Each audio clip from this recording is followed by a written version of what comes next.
I'll open the meeting. We're at 5:30. Okay, welcome everyone. This is Mayor Bob. I'm at City Hall. We have every council member in place and our staff is here to help us through tonight's meeting. Got a very full agenda and lots of really good topics. So with that introduction, I'm going to request a roll call for formalities and this session is formally opened. Mayor Giles, Here. Councilmember Nielsen, I am Councilmember Nelson, here. Councilmember Machesik, Present. Councilmember Thrower. Here. Thank you, council. If everyone could stand up, I will lead us in the pledge of allegiance.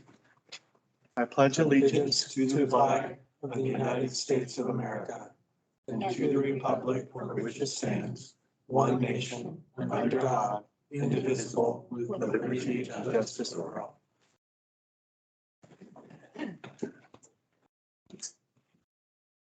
First item on the agenda is to approve tonight's city council March 30th regular meeting agenda. May I have a motion? Motion to approve the agenda? Second.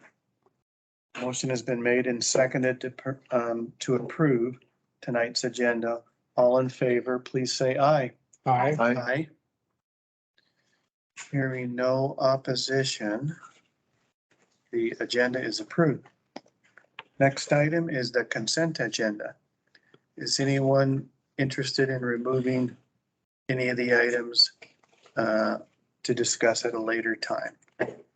Are you good with the consent agenda, everyone? And I'll ask for a motion to approve that.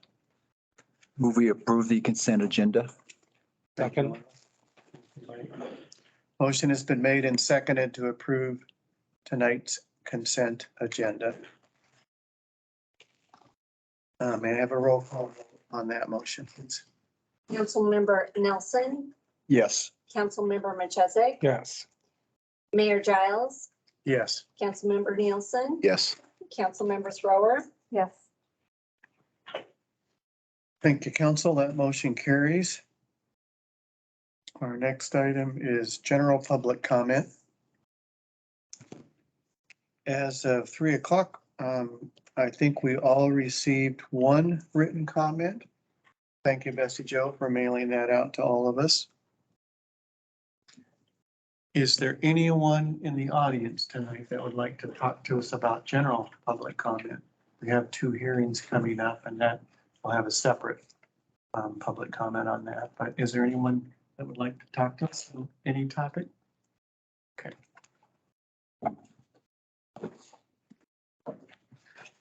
And is there, Annette, could you check, or Colby? If there's anyone that had signed up? Nope.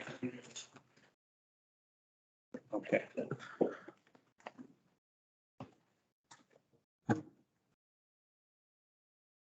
Council, did you all receive that one comment?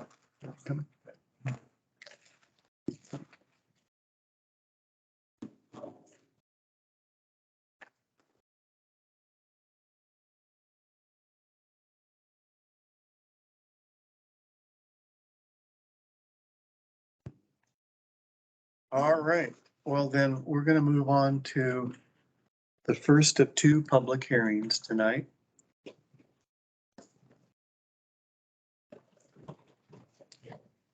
And Brian, before I call on you, and thanks for a really good packet on both these topics. Appreciate it being really well organized.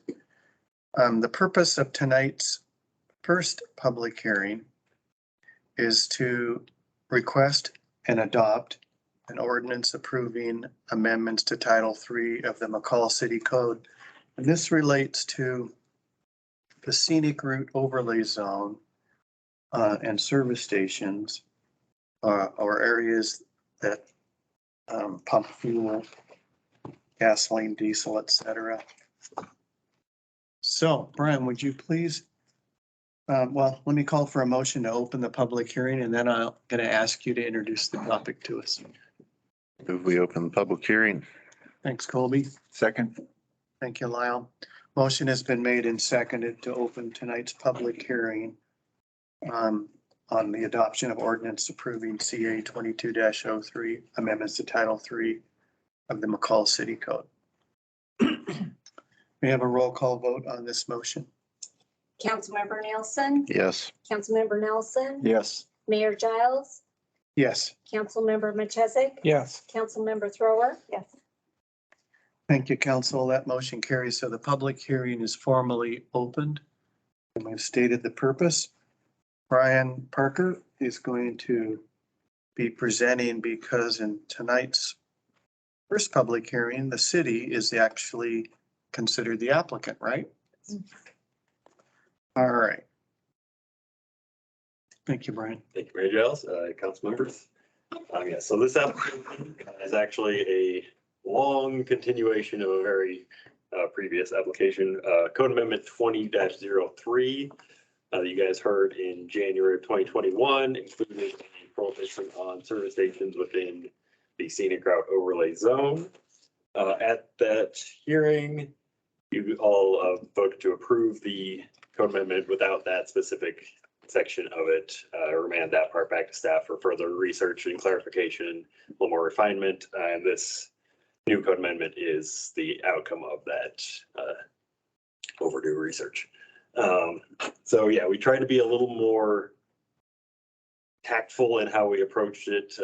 So one of the things we did was we separated out the fuel island portion from the service stations and convenience stores, so that they are treated as separate land uses. That does a couple of different things. It allows for more traditional service type light auto repair businesses to be conditionally approved in appropriate zones. And then it also makes the existing non-conforming service stations more allowable to expand and grow in the conforming portions, particularly the convenience store elements of it. So the fuel islands couldn't be expanded upon anymore, but the convenience store and service station components in the community commercial zone particularly could. That makes sense. So generally added a new definition of diesel and fuel or gasoline and diesel fueling islands to provide some information on what that is. Modified the service station definition to state that it can be with or without gasoline diesel fueling islands. Updated all of the code use charts in all various zones to allow for that, or define what is allowed, conditionally allowed, prohibited. And then finally, prohibit service stations with gasoline diesel fuel islands within the scenic route overlay zone. And with that, I'll stand for any questions. Well, there was quite a bit of good public input that we got, and you've had a chance to review that. We'll get to that next. But sure, there was a little confusion on my part reading through the packet on that. So we'll probably have, once we review those questions with you, hopefully you can clarify that. And you got a copy of all those comments, right? Yeah. There were like Yep. five of them, or is that correct, Bessie Jo? Mhm. For this public hearing. Council, would it be helpful to go into the public comments first, or do you have initial questions you'd like to ask before we do that? I have one initial question, if I may. Brian, under this definition, and I mean, maybe we should go through the public comments first and make sure, but under the definition of a service station, if you read that, what is that? I mean, there's several components. Yeah. And I'm not sure what a service station is Right. and is not. I think, my interpretation of it is anywhere from possibly like a Brunel type place, like the comments had said, to possibly a parcel or premise with I'm not sure what it's supposed to contain. So yeah, if from the staff's perspectives or from, yeah, if you could kind of pick a business around here. I mean, we've got, Bruneo, we've got, Miners with a gas station. We've got, Yeah, all sorts of different combinations of Chevron, right. as a few of those components. What would be the minimum of a service station under this definition? So if it meets any of the various criteria in here, it would be qualify as a service station. Chevron is a good example. It includes all of the above. It's got light auto repair, sale of tobacco, snacks, driver goods, miscellaneous repair items, fuel islands. So that's kind of the all of the above example. Then, yeah, as you mentioned, miners, the other convenience stores throughout the Highway 55 area. Like Mavericks. Yeah. Okay. Would all qualify as. That's not how I'm reading it, but we can get into that later. I think there needs to be quite a bit of clarification in the language in there. Yeah, that's where the confusion came in my mind too. And our commenters that in good faith commented. So using miners, there's no repairs, but there's no service station like Bruneo, but they do sell fuel. And yeah, convenience And gas. store. Another example would be I call it the Shell station. You can buy food there and other things inside that convenience store. But to my knowledge, they don't have a mechanic on duty. They just sell fuel. So as we get into those comments that you've all had a chance to read, we'll see there was a perception by those people. And tell me if you disagree with me on this, that this is a good step forward, what we have written as a draft and in front of us tonight, but it's not very clear that it would forbid a new miners grab and go to come in or a new Shell station, I'll call it, which it's not a service station.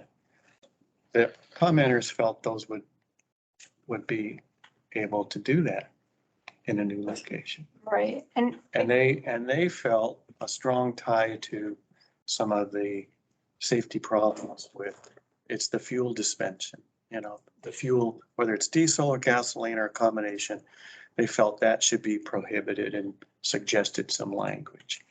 right. And I guess a follow-up question for you, Brian, is, you've been, we all knew, the whole, everything that went on with Mavericks. You've been in this process way back, since it started. I wasn't on city council the first time this came around. But, I guess, from all that background of working on this, what is, and considering the community's concerns, I mean, what do you feel is the intent of the types of businesses that we are trying to prohibit, particularly in the scenic zone? I know this covers other commercial and, other zones, but I mean, is it the fueling stations or is it sort of? Really intended Because that's for, definitely what's been going on with Mavericks, but like I said, there's a Yeah. long history before this. the intent is really, yeah, definitely the prototypical gas station, truck stop style fuel islands with a convenience store where they sell snacks and oil and wiper blades and that sort of thing. Okay, that's what I thought, but I just, wanted to. So Sure, I understand. under this, someone could open a new convenience store, service station, as long as there's no fuel islands, right? Right, it would be subject to a conditional use permit in most, I think all of the zones, but yeah. So the store would be subject to, and there'd just be Or similarly, a Jiffy Lube type of a. yeah, oil change place, yeah.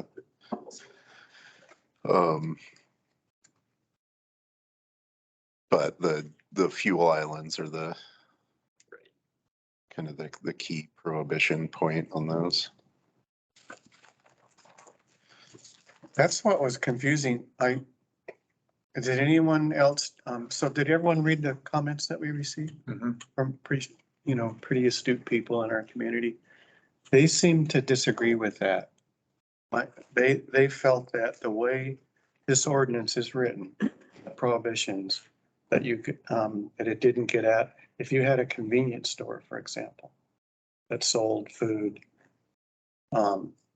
and they wanted to add in the fuel pumps, that would be allowed.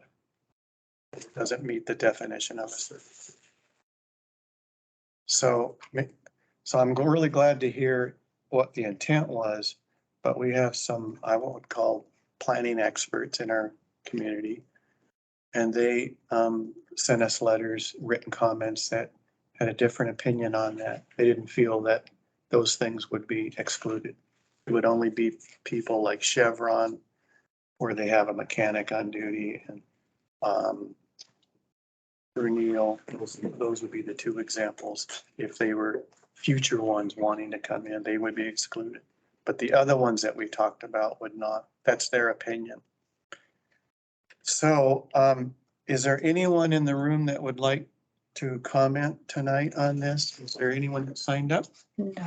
No one signed up, but is there anyone that came prepared that would like to offer their 3 minutes of comments on this topic? Okay, hearing none. Residential. Lynn would like Lynn. to. I'll just add 2 cents worth, not 3 minutes. How's that? Ryan, we're gonna give Lynn 3 minutes to talk on this topic. Lynn Lewinsky, Broken Ring. So I've been part of this for all the years that this has been going on. And I went to the planning and zoning meetings that were working with this, and I've asked a lot of questions because mostly, let's just put it out there, the Maverick seemed like a bad situation. And the explanation that I got for dividing this is that in our future, we may have electric pump battery charging stations, which would be different than having fuels. And it would be steps to the right, forward presentations of conservation and et cetera. So service stations maybe is the word that throws that, because maybe it is a non-gassing situation and they're selling candy bars and they have a little, who knows, hot dogs, corn, whatever on the side, or t-shirts, or who knows, that would not prohibit people, business enterprises to be hooked into like an electric pumping station. That's the way it was presented to me. And I think some of the biggest concerns were having gas fumes, et cetera, by eateries, or the big, large toy vans being pulled by big, large trucks, and the noise, all of that goes on, which is appropriate for tourists and people going to snowmobile or camp or in our town, but not where we're also trying to have eateries and you're taking someone out for a breakfast coffee or whatever it is. And so I felt like it had been thought out pretty good. And maybe it's just some legalese or to how it makes it strengthened for concerns. So that's my 2 cents of it. Thank you. Mayor, we did have 2 people sign up online to speak virtually. Great. We had Lisa Beck and Wayne Rumley both sign up virtually, and I think Lisa is there now. Great. Thank you, Bessie Jo. You're welcome. All right. Lisa I'm Beck, here. This is Mayor Bob, and thanks for your written comments. Everyone's had a chance to review those, and we're thoughtfully going through different people's perceptions and trying to get to the bottom of this. So thanks for joining us online. If you could state your name and address and then give us a quick 3-minute summary of what you think we need to do. Yeah, so can you hear me? Yes, we can. Thank you for Great. joining us. Thank you. I summarized it in the written comments, so thank you for referring to those. I think the language is a really good start, and so just working through the intent, and I think that it was great that Councilwoman Thrower was bringing up what the intent is, and I just was worried about potential loopholes. And so if we could further that language, I think it would bolster the city code to be able to get more of what you guys are after. And so it was really a suggestion for guys to look at that. And so that's when I offered 3 potential points for you guys to consider. Fairly simply, I think, in those written comments there. Thank you, Lisa. So everyone had a chance to read her letter, right? And they were very specific. I thought helpful consideration. Is Mr. Rumley also online? Yes, was that the extent of her comments? Say again? Was she finished? Yes. Oh, okay, sorry about that. Yes, Mr. Rumley is also on.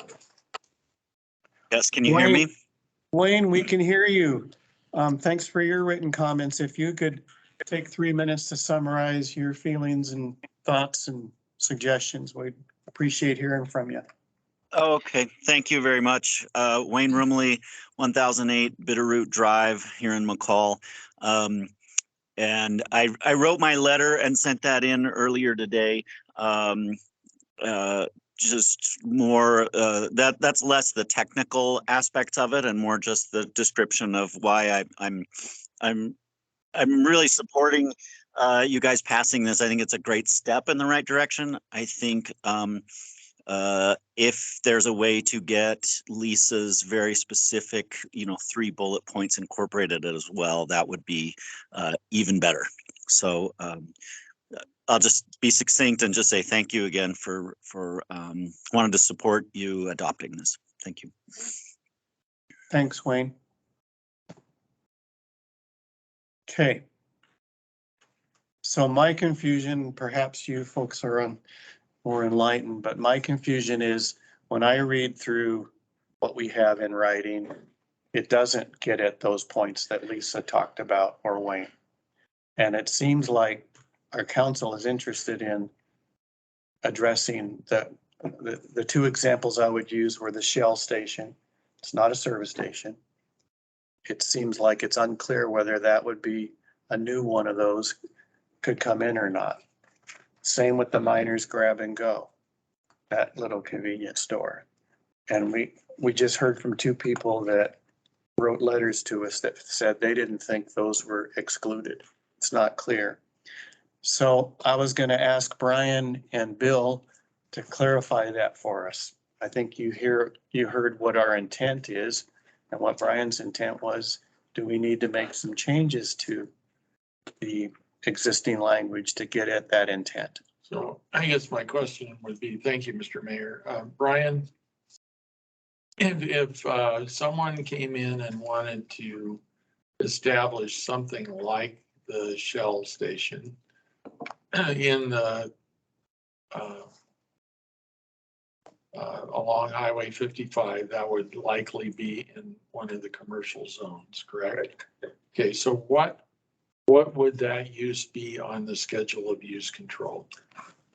What would that use be characterized? We'd have a few questions of what specific items they're going to be selling in the convenience store portion, if it's going to include batteries and motor oil and more auto repair type goods than just snacks and retail items.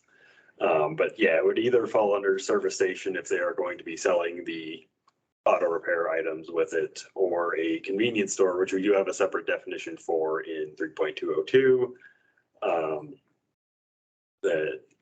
So yeah, it would fall under one of those 2 categories. Okay, but there's no convenience store listed in the Right. commercial zone schedule of use control.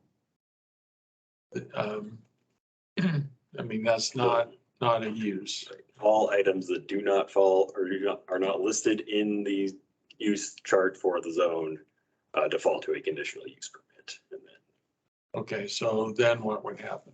so they would apply for a conditional use permit and we would review it on its merits as a new conditional use. Okay, and then what would happen though, if they proposed fuel islands for the CUP, but it's not a service station as such? It would be eligible for a conditional use permit. It would be unlikely to get support from staff because it. But it wouldn't be an outright Right. prohibition. Yeah, it would not be an outright prohibition. That is. Okay. What if we wanted an outright prohibition? Would we need the language like what Lisa Beck and Wayne Rumley talked to us about? And is that something that's doable? That's on page 135 in the packet.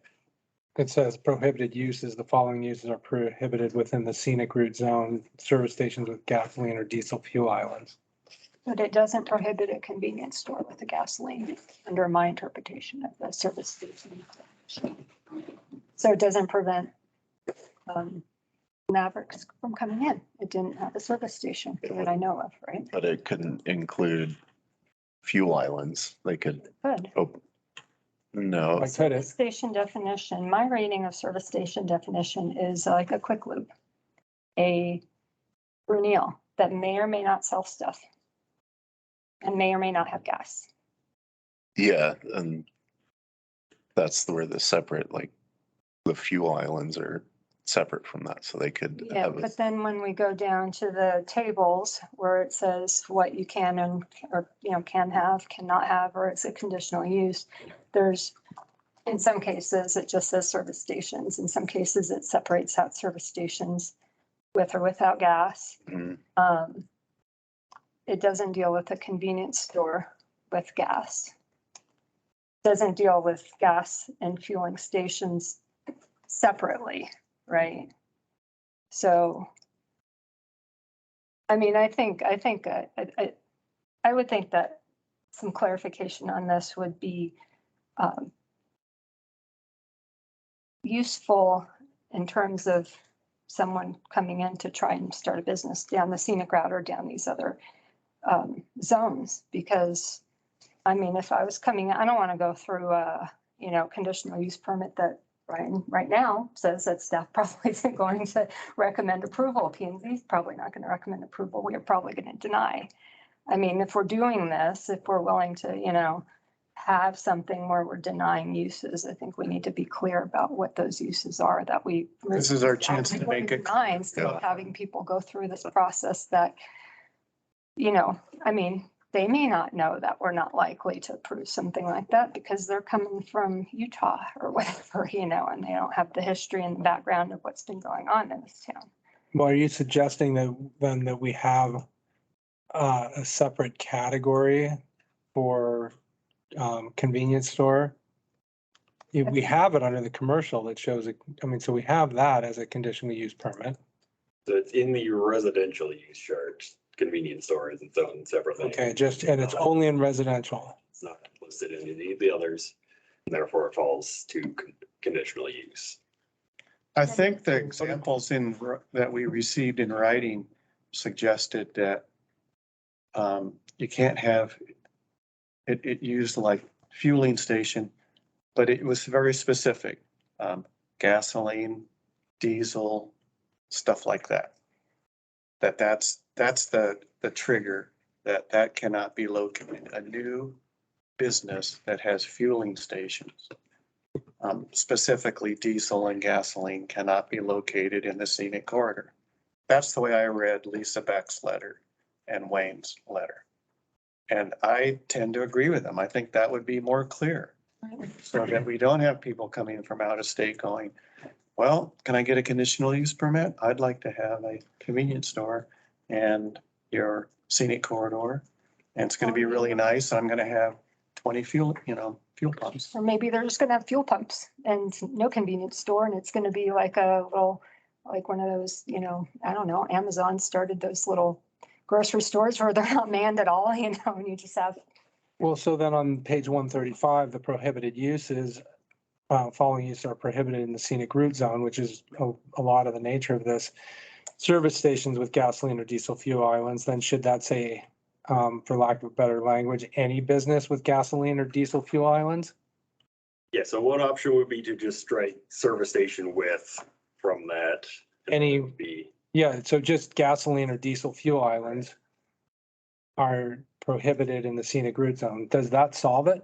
The clarity? Yeah, my only concern with that is that it's very broad and there may be some valid reason I can't think of off the top of my head why we would want to allow a gasoline fueling island within a scenic route that is So And I think, oh, go ahead. Lynn actually brought up the one thing that I did have with the electric vehicle charging stations, which for all intents and purposes is a fueling station, electrical fuel. And those You wouldn't know. be included. I don't think council's Yeah. interested Well, on those. I mean, you look into the future and where the general trajectory that we're going is electrification of vehicles. I mean, what if someone comes in and opens a convenience store with 20 charging stations?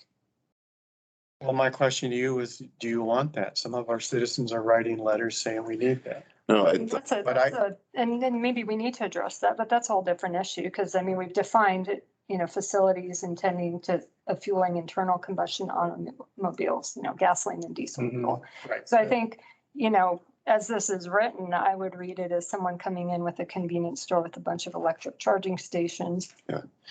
Would go under the commercial use of a convenience store.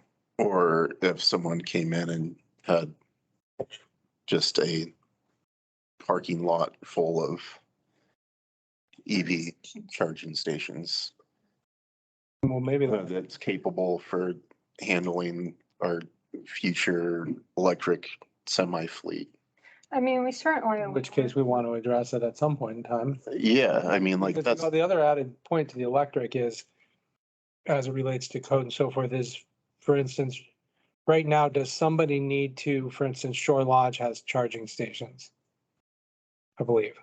So right now, if I have my real estate office and I have a charging station outside, am I going, not, which I don't, but I've let people plug into, when I did the B&B, I let people plug in just to the regular outlet outside. But where does, that opens up a big discussion about electric, is like you could have a motel, you could have a full-on service station type of thing, like you're talking about, that could, but then you also have other businesses that might want that convenience for people to plug in.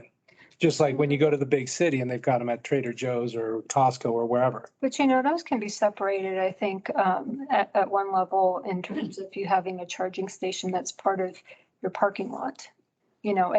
That people, and I don't know how to phrase it, but you know what I mean? Like you have one there, people park there to come to your business and they are able to charge there versus something where, I don't know in the future, if you have a parking lot full of charging stations that a private person sets up, they would presumably charge for it. Right now, it's like the library wants to put one in, we want to have them around town.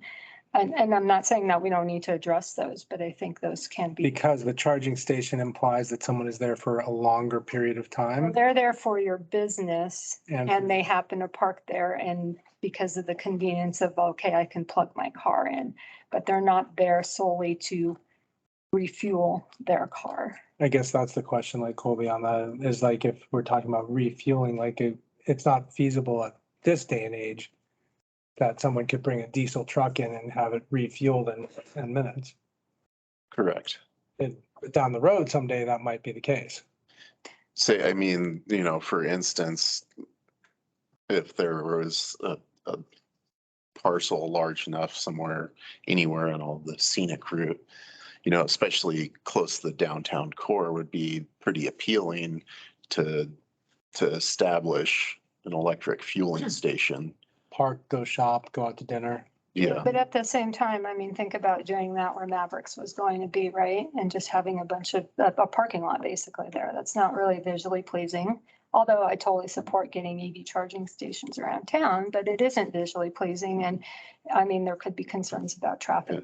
So when we sent this to our staff, they brought us a good proposal 2 years ago and we, you know, stumbled a little bit on this. We gave them direction. They brought back some better direction that I Mhm. think our community supports. And it's based on other resort communities that have dealt with petroleum, you know, I'll call it fossil fuels, diesel and gasoline. And so that's where we're at. Do you think maybe an incremental approach would be, let's not try to think too far ahead and go, yeah, no, we don't want any EV stations, or we do want EV stations. Let that be a gray area where people can apply and go through the permitting process and not ban that right now. Because other resort communities that we've been interested in, they're not banning electrical hookups in the scenic corridor.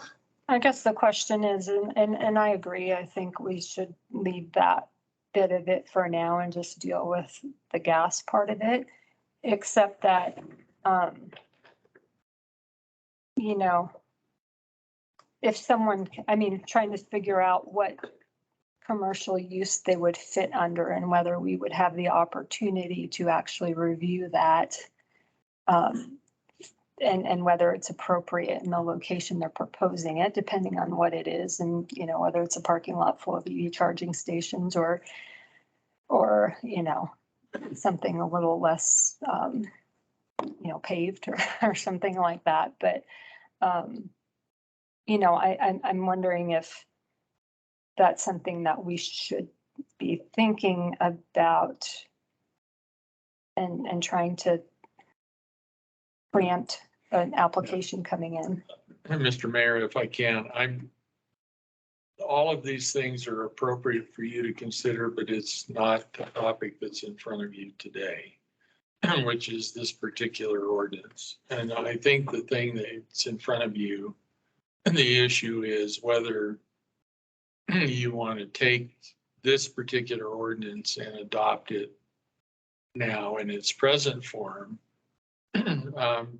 or I would suggest to you that a change to do a broad prohibition, while that may be appropriate, is a pretty big change to this draft ordinance that's worked its way through the process. That would appropriately require a remand to P&Z through that process. That's one choice that you have. Another choice is to go ahead and adopt this particular ordinance and have your staff go through and bring back the trailer, if you will, to bring to you a solution to the broader picture.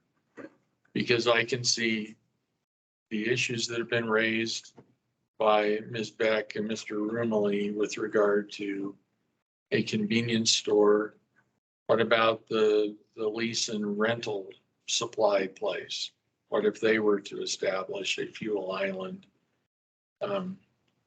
I've represented some convenience store owners in the past, and the money was not in the fuel. The money was in the candy bars and the stuff and so forth inside the convenience store. That was far and away more profitable than the money from the fuel itself. Fuel might have got them to stop, but the money was made inside the retail center. But the fuel was what got them to stop. So so the concern about fuel as an attractive nuisance maybe, for another type of business might be appropriate. So those are your really kind of your choices tonight.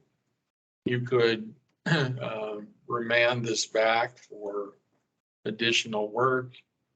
I think if you were to amend that section to say all fuel islands are prohibited within the scenic route, I think that's a pretty broad change versus what was presented to the public and the P and Z Commission. And you can ask your staff, but I think that that's a little bit beyond what we typically would see in terms of the type of adjustment that gets made at the council level.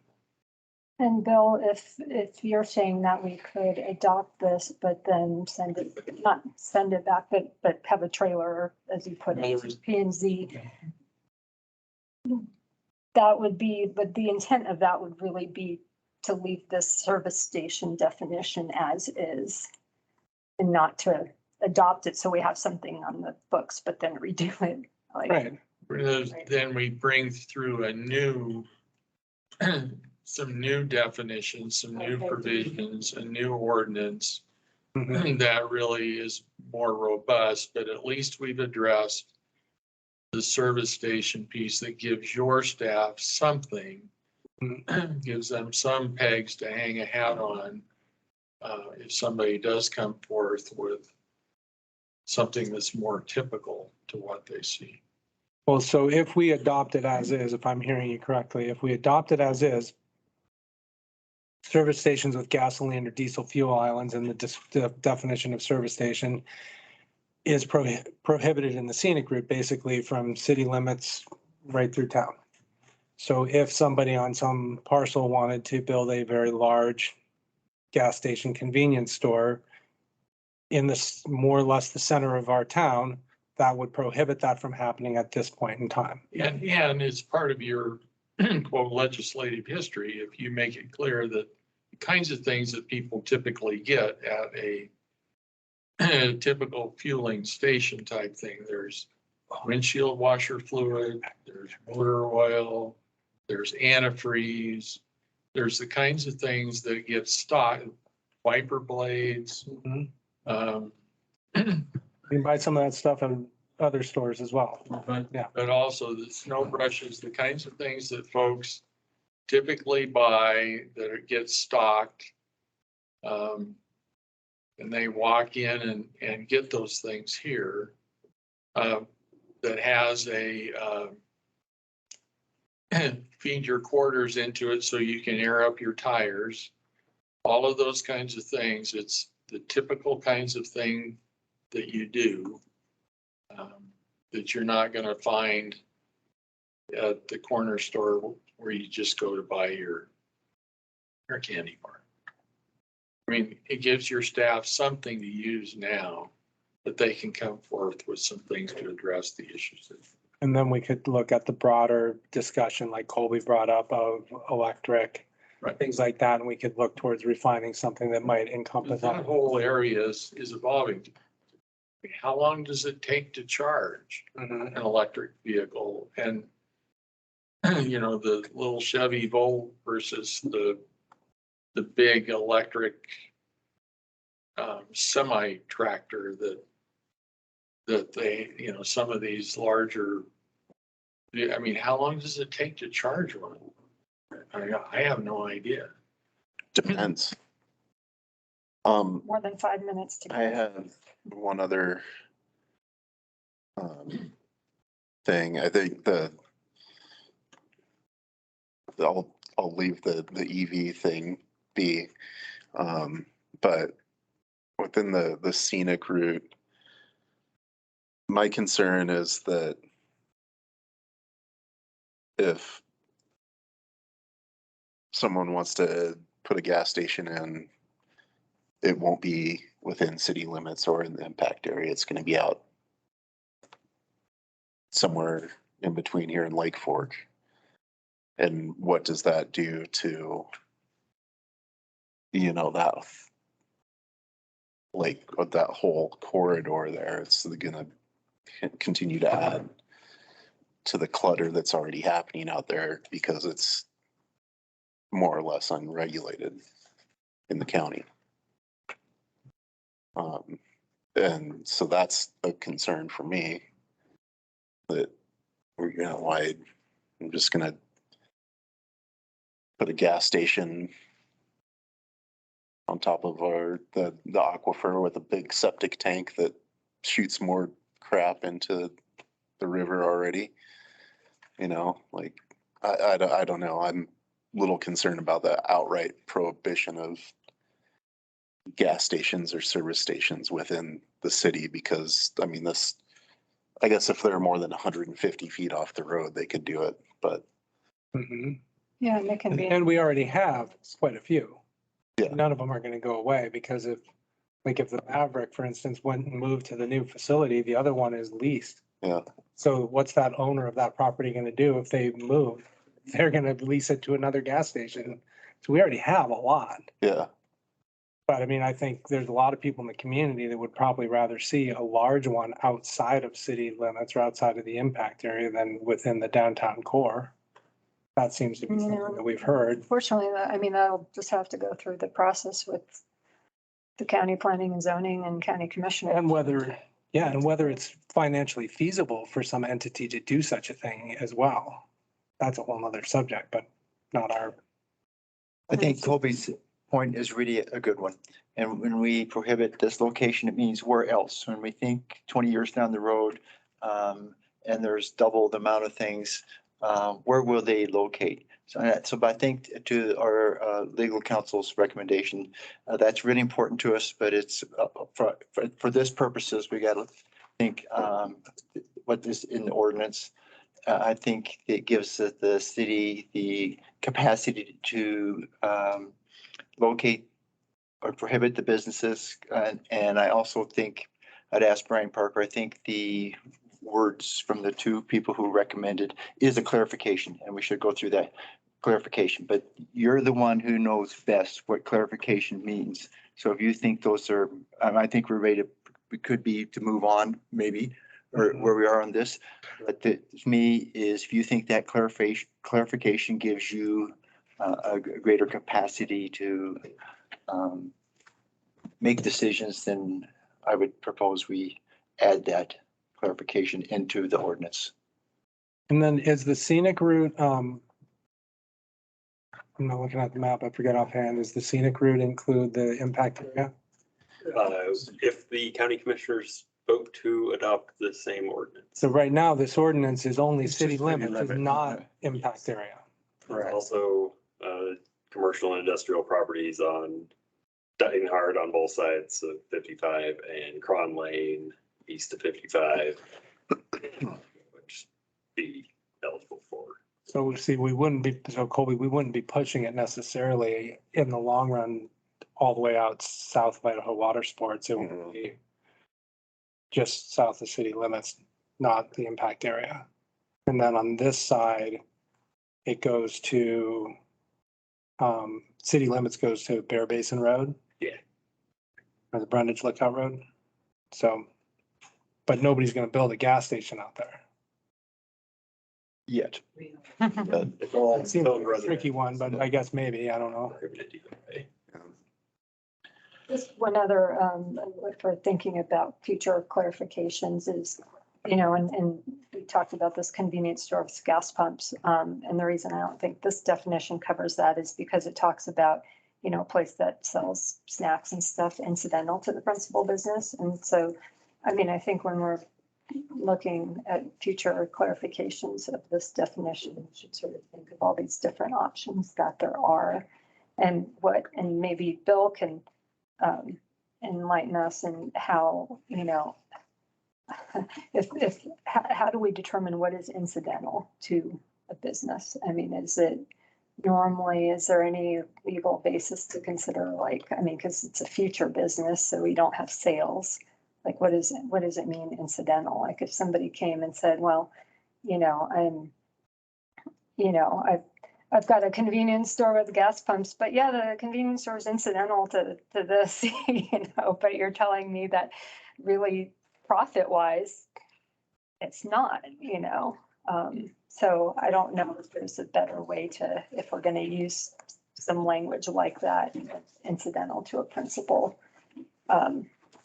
business, you know, if there's a better way to phrase that. And I'm, you know, not saying we need to figure that out, but just something to think about when.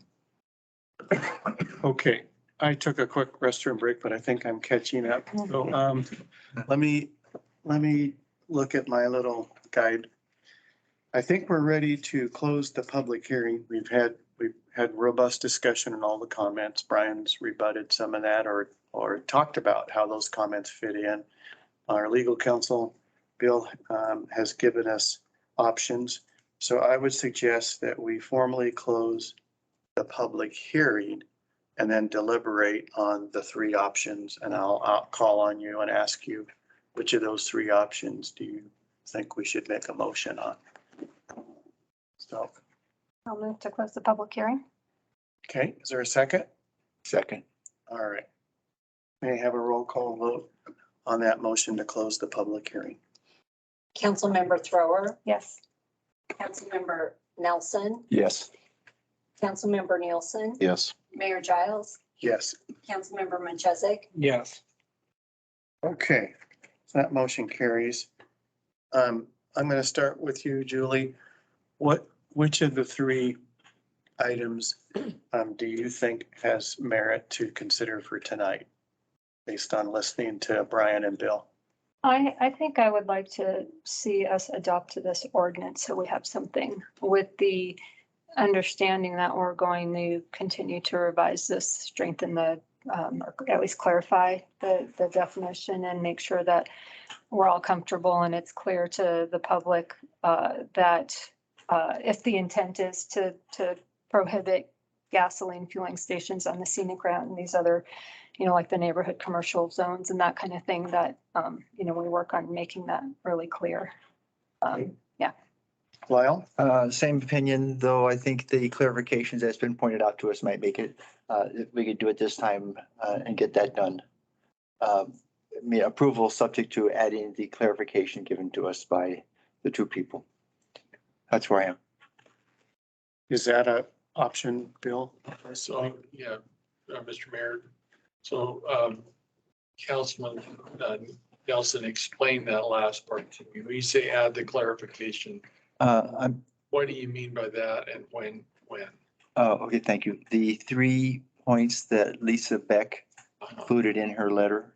Okay. So when do you want that clarification added? Do you want it now? Do you want it later in a subsequent, like I suggested a trailer type of a follow-up ordinance to add? Or when do you propose that? I'm proposing that if Brian thinks it's additional clarification that helps enforce the intent that we've discussed, that we could add it now. And if it brings a recycle, then I'm with Council Member Thrower and we just approve it as is. Okay, so Mr. Mayor, well, Councilman Nelson, what in looking at the email, what the proposal is to actually change the ordinance. Because what I'm looking at says to add language to prohibit fuel islands in the scenic route, specifically to add convenience store to the list of commercial uses in the commercial use zone. That's the schedule of use control table.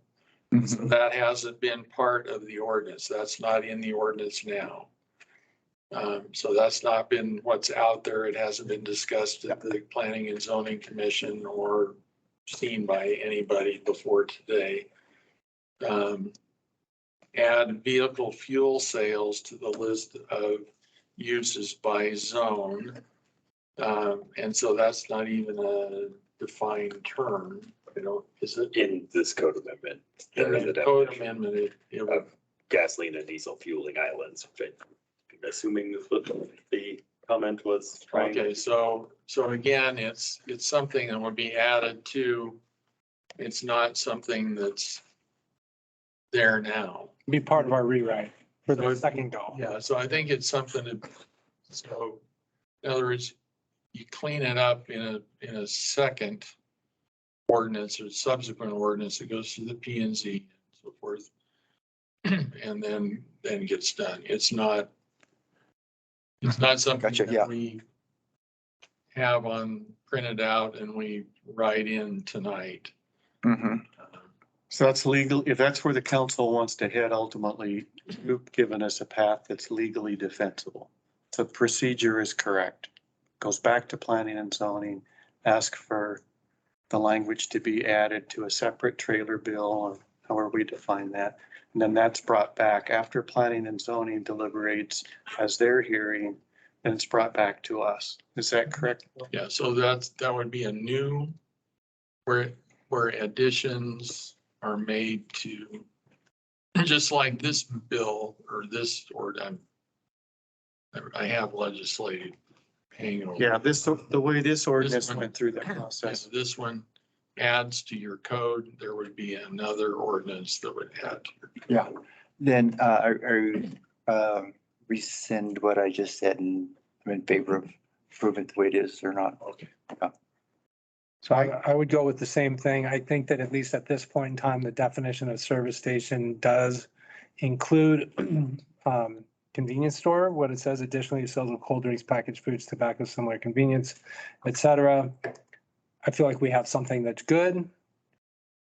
To numerous people's points, we can make it better. So I am on board with approving this as it is and with the intent that we are going to dial in some of the other things and look a little further out into the future and try to so approve it and then separately, I think we're probably giving direction to staff to come back in the future with a more broader one or having having a workshop on a Friday morning type of thing to really hash out a lot more at some point in time in the not too distant future, something to that effect. So yes, approve.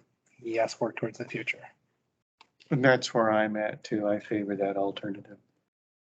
Will be. Yeah, I'm right there with you. I guess the one clarification is that if we adopt this, someone could still apply to open a convenience store or a service station sans fuel pumps like that is still a possibility.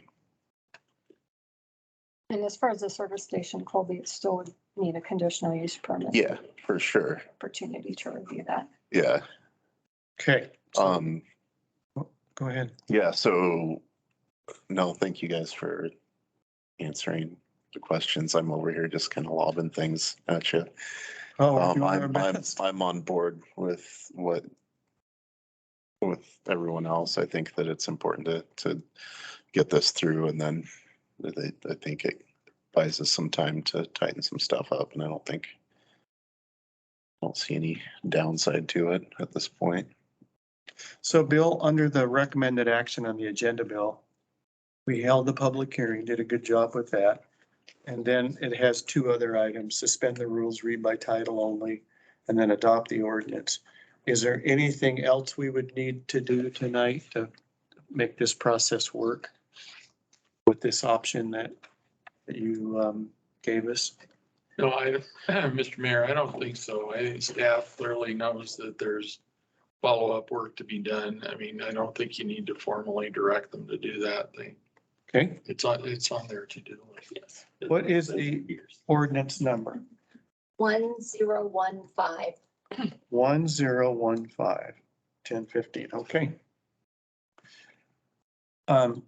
So the recommended action is to suspend the rules, read by title only, one time only, ordinance number 1015. So moved. Made that motion. Is there a second? Julie seconded. Motion has been made and seconded to suspend the rules, read by title only, one time only, ordinance 1015. May I have a roll call vote on that motion? I apologize, I did not capture who Oh, motioned. I did. Councilmember Machesik, Yes. Councilmember Thrower, Yes. Mayor Giles, Yes. Councilmember Nelson, Yes. Councilmember Nielsen. Yes. All right, that motion carries. So we're going to ask Bessie Jo Wagner, City Clerk, to read by title only, one time only, ordinance 1015.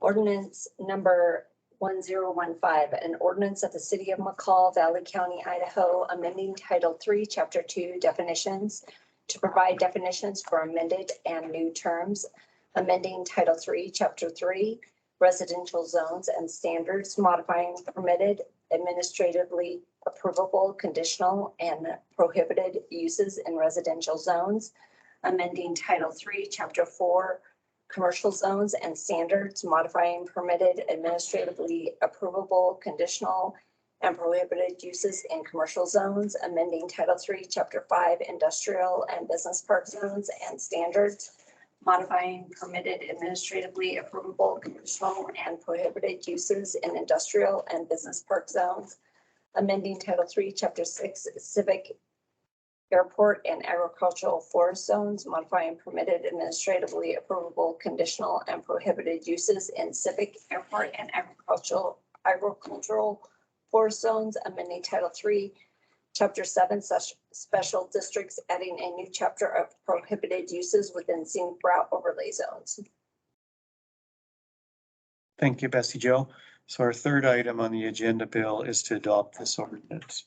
And again, it's number 1015.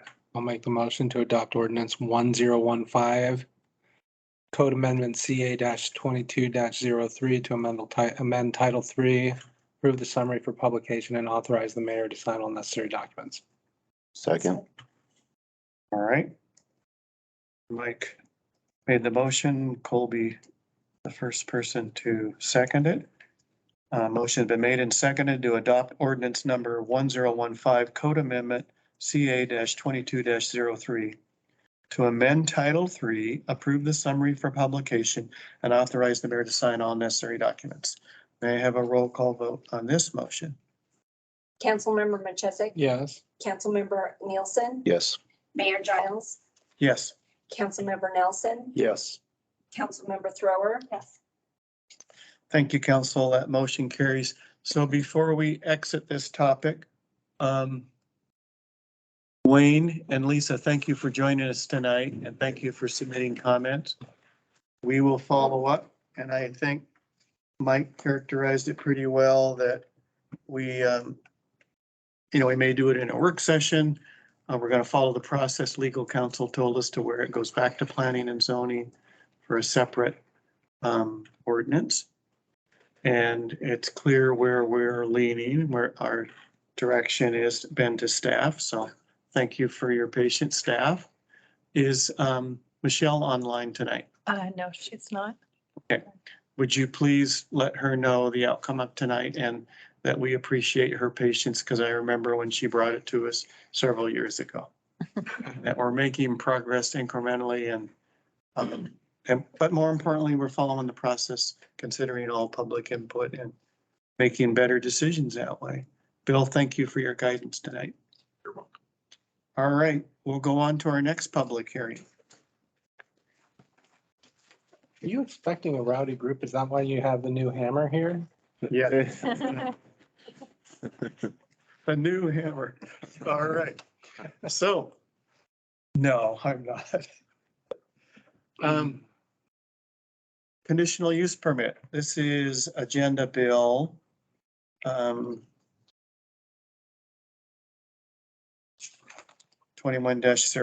Okay, this is a request to approve conditional use permit CUP 21-03. This is at 111 North Sampson Trail. It's for the McCall Donley School District. And the purpose of this hearing is to consider this request to approve the conditional use permit at that location.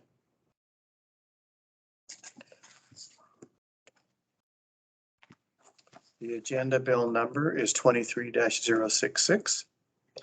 I will ask for a motion to open the public hearing on this topic.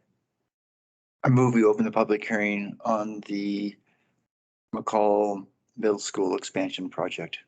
Thank you, Lyle. Is there a second? Second, Thanks, Mike. All in favor of, the motion's been made and seconded, all in favor of opening the public hearing on the McCall Middle School at Sampson Trail, approval of conditional use permit. Please say aye. Aye. Hearing no opposition, the public hearing is formally opened. And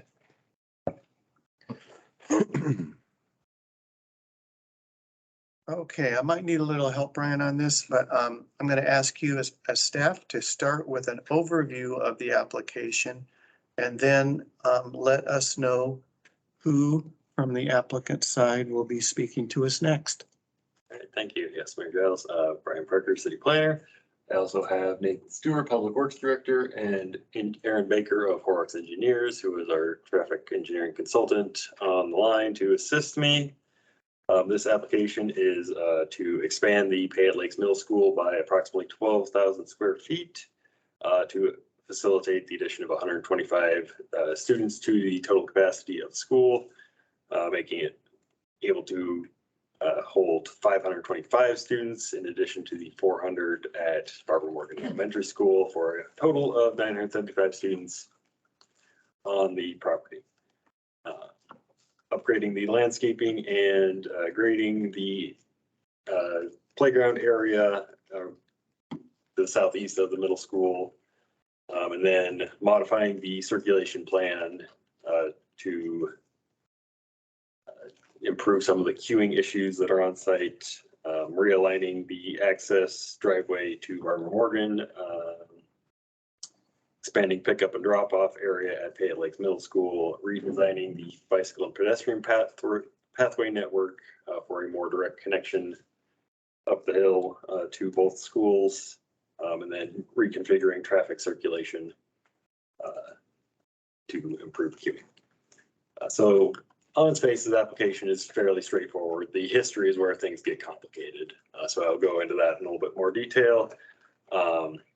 Starting with the original approval of a conditional use permit in 1994 for the middle school itself. The approval was just for the middle school. It didn't include any possible inclusion of a middle school or the elementary school in the future. In that there was a condition of approval to dedicate the southernmost 35 feet of the tract for to the public for Dinehard Lane at such time as Dinehard Lane is proposed to be extended to the east of the subject property, but is not precluded thereby from using the same site for access road construction. No city snow plowing of this or any other on-site road should be anticipated. So then that required them to dedicate 35 feet that would theoretically be the center line of Dinehard Lane upon development of the parcel to the south of the school site, which is now the Fox Ridge subdivision, which came to be approved in 2004. There was a robust discussion at that time with the Transportation Advisory Committee, the Planning and Zoning Commission, and the City Council on whether that was appropriate or feasible to do so. They determined at that time that it was not something they were interested in pursuing. And so there was the requirement to dedicate the other 35 feet on the Fox Ridge side was stricken at that time. And then 2007, the conditional use permit for the elementary school was approved. At that time, it was evident that there were known traffic issues with the school, and there was condition of approval specifically saying that the city has the authority to review traffic conflicts and issues and every 5 years and take remedial action as necessary.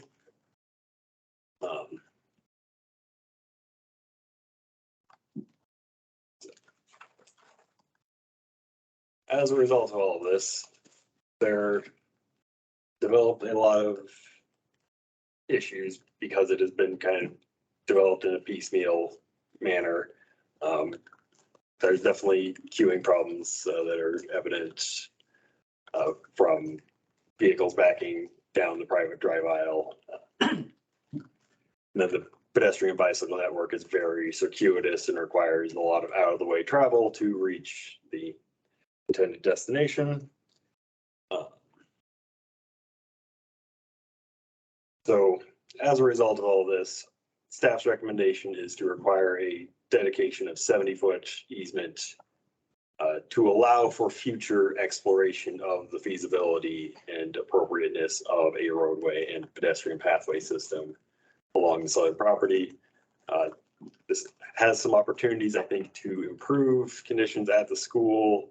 It takes a lot of maintenance burden off of them because then the city, as a public roadway, would then be responsible for plowing and maintaining that section of road.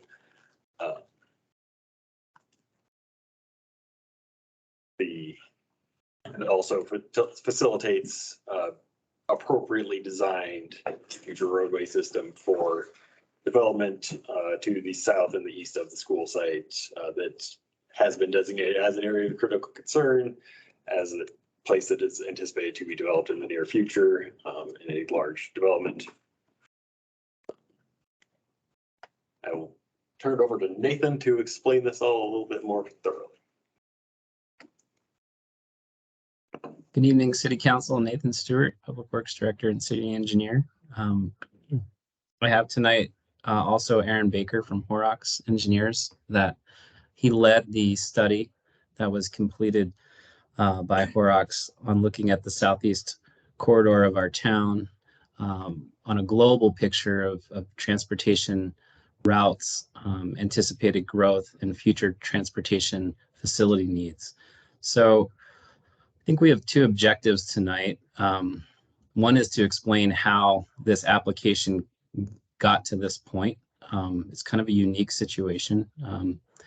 And I think that will be my role. The second thing I'd like to do is have Aaron present to you a general overview of that study. You have not seen that study. You will be fully debriefed on that study at a work session at a later date this spring. But it's pertinent to this discussion because the planning and zoning specifically required or requested that we brief them as well on the findings of that study. So I'll begin first and then I'll pass it off to Aaron. So when this land use application was presented to us, it came at a time when the city was at the same time being approached preliminarily by developers in the area with a lot of different concepts on Dinehard to the west of Sampson Trail, as well as further east of the school. And as staff reviewed the history of Dinehard Lane and the discussions that had occurred throughout the decades with the city council on the permitting of Fox Ridge subdivision, as well as the school's CUP, it became very apparent that previous planning efforts, the community's vision, anticipated that the Dinehard Lane would extend further east from Sampson Trail. That was somewhat formalized in the requirement that the school district provide a 35-foot easement for a future road. However, I don't know the specific date, but when the city council contemplated approving the Fox Ridge subdivision, there was a variety of testimony that suggested that that was infeasible. But there was no real factual information that staff could find on why that was infeasible. And certainly from a planning perspective, a community development perspective, there were easily identified potential benefits. So that was kind of a red flag from the staff standpoint of like, well, why didn't this happen? And at the same time, having, being fully aware of the undeveloped land to the east of the school area and the existing road network, we contemplated a proposal to the school district that said, hey, you have a variety of different improvements here that you're proposing to do on your campus. You have a known traffic congestion issue on the campus. We all want to work together to try to solve that. And the financial responsibilities of those improvements are significant as well.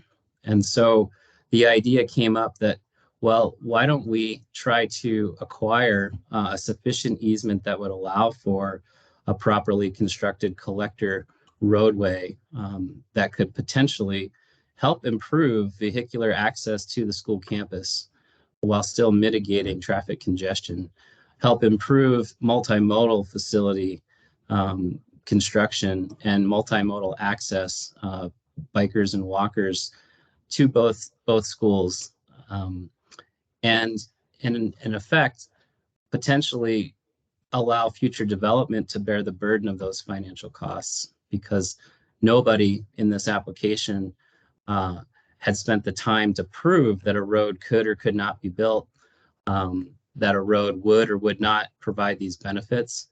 And it seemed almost indirectly proportionate to the school district's proposal that they would be required to construct such a road. So staff contemplated and requested that the applicant consider this easement. And we were in the interim phases of reviewing their engineering design. They did do a traffic impact study that identified that additional traffic impacts to the Sampson Trail Dinehard intersection would be occurring during the peak hours. And we would need to identify how they would need to mitigate that. Staff's proposal was that that if the applicant provided the easement, that their requirements to mitigate those would not be required, because that would be a significant ask, and that we would recognize that future development would have probably an equal or much greater impact on that intersection, and that future development could bear the burden of those improvements. So both the applicant's engineering team and the city kind of went on pause for about a year to a year and a half. And during such time, the city hired Horrocks to do a larger corridor study, because it was very apparent that we didn't have a lot of good data, that we were concerned about the data that was being presented by the school. And we wanted to become more educated at the staff level on what is the need for the community, regardless of a rather small expansion to the school, and with respect to all of the development in that area.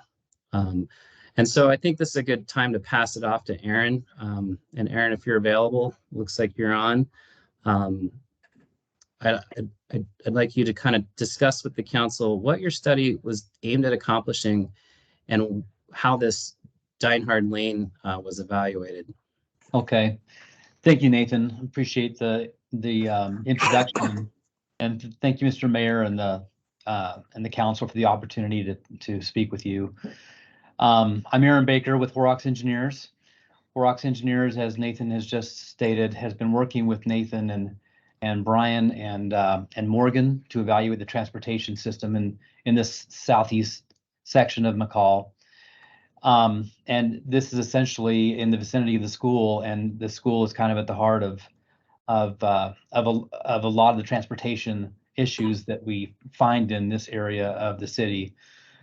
To do this study, what we did is we prepared a traffic model that didn't cover the entire city, but again, just the the southeast corner of the city.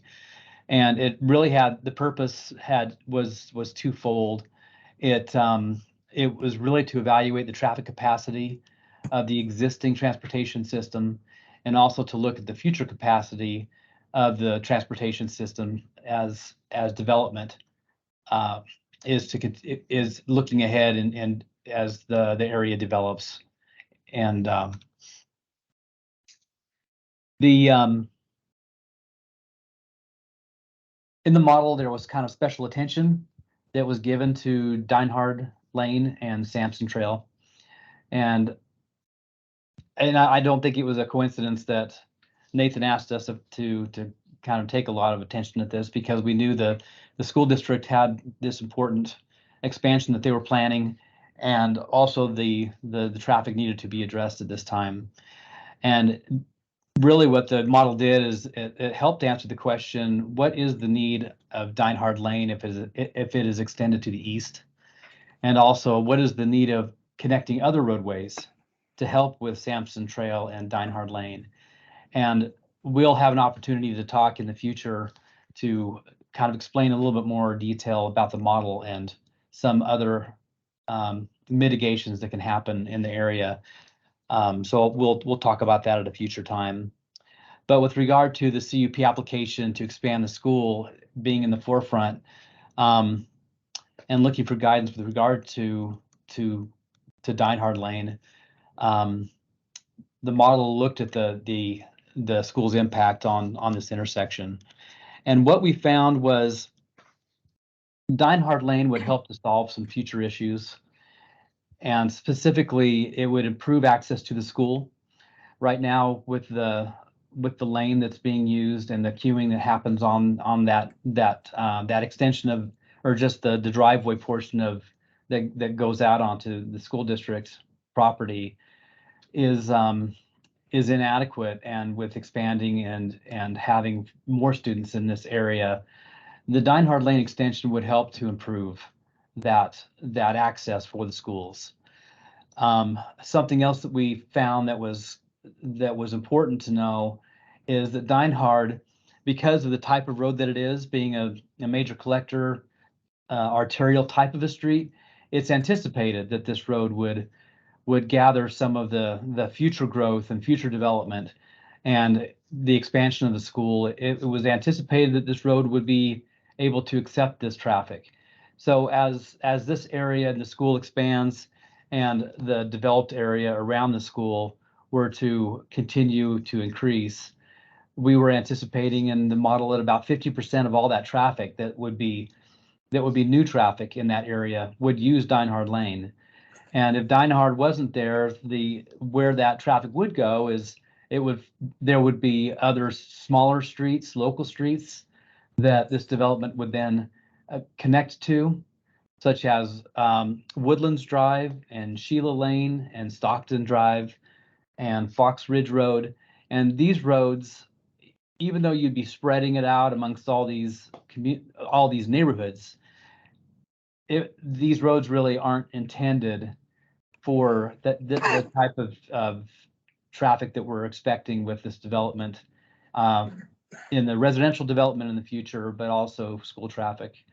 So we did find that Dinehard Lane was important to expand to the east. And Dinehard Lane and Sampson Trail, we already have delay issues occurring at that intersection, but also on those segments of roads. So if there's already concerns today, then as development occurs, for sure we would need to look at it and address improving that intersection in those segments.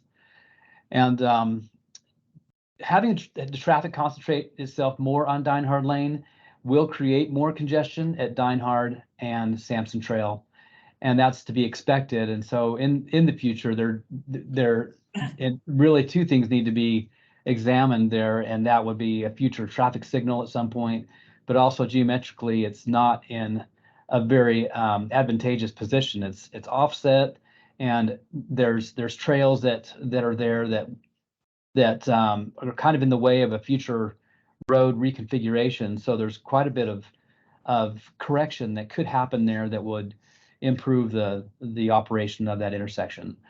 So with those two things needing to be done at Dinehard and Sampson, ignoring those for very much longer, especially with an expansion of a school, could make it difficult for the city to try to keep up with traffic congestion at that intersection.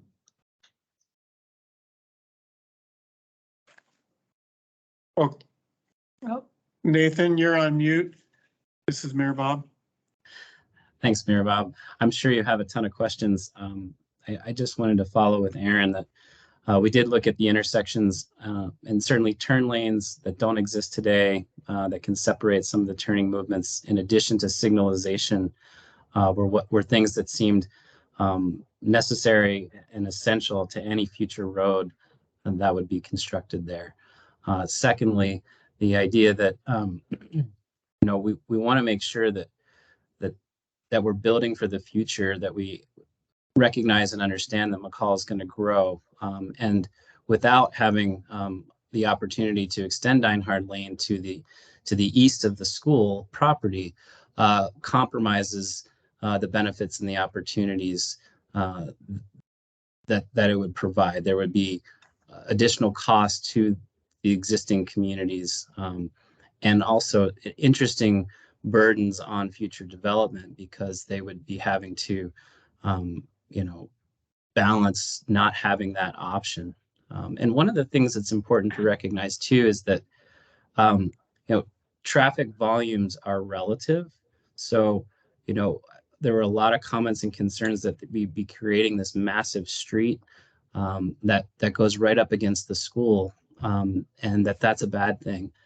And there's definitely some concerns there. And so as the city engineer, I certainly wouldn't want to be creating or recommending a dangerous situation for anybody, let alone our school kids. So those aspects have to still be vetted. They just have not been vetted. And so it's certainly not clear to staff that it will be or will not be safe. It's still not clear to staff that it will be or won't be improve or not the existing congestion that's there. So we're just asking to create that opportunity, and I think future development can vet that out, and that burden may not be needed to be placed on the school district. And certainly wanting to make sure that efficient transportation to the school exists. So if kids are walking to school, they're not walking to school on busy local roads that don't have separated pathways or sidewalks, because I don't think it's realistic to assume that those things can be constructed on Woodlands or Fox Ridge or Stockton. And so we have this opportunity, and that's really where staff was coming from, is like, let's secure the easement. Let's go through this. The city has no intentions of building this road, but future development may, and it can be vetted at that time. So let's pause right there. Before we get into a lot of spin out, I call it, in the very detailed questions, Nathan and Aaron, I want you to be on standby, please. And then Brian, wanted to ask you a very big picture question. Let's all of us on council look at your screens or hard copies of the agenda bill. And here's my big picture question. The conditional use permit that is before us tonight, that is the topic that a decision is to be made on, CUP 21-03 for the McCall-Donley School District. It's been reviewed by the McCall Area Planning and Zoning Commission and approved and recommended that we approve it. So that's a fact, correct? Yes, that's correct. All right. And then Nathan, you made some really good points, as did Brian, about the history and about how we got to where we are today, and talked about things such as easements and possibilities for the future to make things better. So it's my understanding in reviewing this, and I asked these very same questions today when I got my briefing from Annette, as I always do at 3 o'clock before a city council meeting. And it's our understanding, Annette and I, that what you have brought before us is a big step forward in giving us options to make things better. Those are my words. But more importantly than that, I learned that I believe the three of you, Brian, Nathan, and Aaron, have had some very, very good discussions with the school district and their representatives, and have discussed this, why we need that 70-foot right of way, for example. And you discussed a lot of other things such as traffic flow. Is that correct? And it was characterized to me that those discussions went really well, that, it was really helpful. So that's how we got to tonight. So before we spin off into a lot of questions for all of you, the three of you, our next part part is we're supposed to hear from the applicant. And I believe there's a bunch of people here representing the applicant, McCall Donley School District. So would you introduce them, and we'd love to hear from you. Yes, we have Bill Hamlin of Design West Architects to present for on behalf of the school. Bill, welcome. If you could please address us and state your name for the record and your address, please. Yes, Mr. Mayor, thanks for having me here tonight. City Council, thanks for allowing me some time. My name's Bill Hamlin, Design West Architects, address 216 Southwest Fifth Avenue in Meridian, Idaho. Thank you.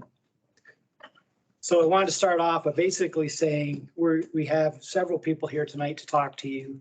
We want to help clarify the picture from our perspective. And so I'm available to you tonight in person here to answer some questions. Superintendent Pingray's here, and also Jason Clay, Director of Operations for the school district, as well as we have our traffic engineer, Joe Barton, from Paragon Consulting is here remoting in. So with that said, I just kind of like to start to paint the picture from the school district's perspective. Obviously, kids are showing up, growth is happening, and this is a project that helps deal with some of that growth. It's immediate, and then there's projection of where it's going to go over time. So we don't necessarily have the luxury of waiting 2, 3, 5 years to say on some of these what ifs. We are trying to get timely approval of the project. What we're going to do tonight is talk about some of the conditions that were placed on the recommendation for approval. And we're going to ask for your approval, less some of those conditions or modifying some of those conditions. Could you say that again? So we're going to request your approval of the project with some of the recommended conditions that came from planning and zoning and staff. We're going to want modifications on what their recommendations were. So we're going to ask you to eliminate some of those requirements and modify some of those requirements. Those include conditions 2, 3, 4, 6, and 7. And so we would like to go through those one at a time. Part of what we're going to do is try to paint some things in the perspective of what's reasonable for the school. And then we're also going to try to quantify some things and apply them to traffic standards. So you know when certain growth on the school site would trigger certain improvements that are calculated through the engineer, traffic engineer will have him speak to those so that we can understand, are there tipping points of when certain things have to happen. The other thing we're trying to do is to go forward in a way where when we can affect things that are under our control. We have a school site. There's certain things we can do design-wise and engineering-wise on site to mitigate some of the traffic issues while still controlling the school, controlling their own site. We believe that as presented, the project does not warrant construction of the road that's being discussed. We don't know whether it will fit in the right of way, and there'll be a further request for a bigger right of way later, as we're looking at now. Some decisions were already made in the past that are already affecting us now by asking for additional 35 feet closer to the school in the area where the school is being expanded. And that expansion is based on efficiency of the school itself, view lines, things like that. And I can get into more of that later. But I think the appropriate place to start would be to have Joe Barton from Paragon Consulting Engineer go ahead and speak to this issue and start to clarify for you some of the traffic requirements, some of the on-site movement requirements, and even to the extent of maybe discussing some bike paths, things like that. So I'd like to have Joe start to speak to those major issues. Good evening, Mayor and Council. As Bill said, I'm Joe Barton, Paragon Consulting, 157 West 4th Street in Cuna. And I guess I'd like to just go over some of the traffic studies that have been done. There's 3 different traffic type studies in your packet, 2 of which my company Paragon prepared, and then the Horrocks study, at least in draft form, that Nathan and Aaron have described.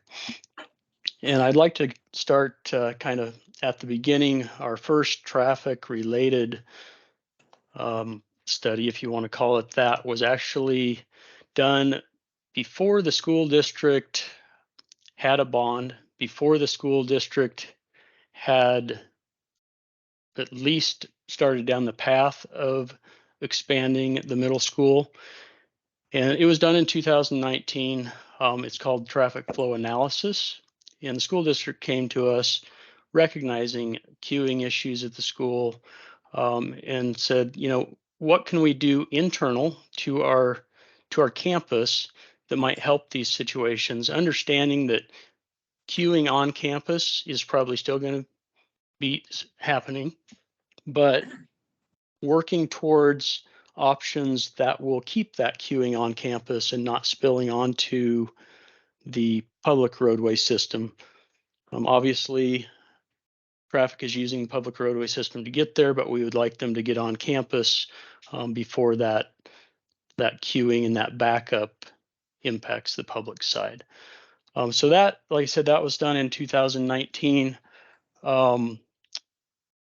That particular study was not directly related to the middle school expansion. It was more campus wide.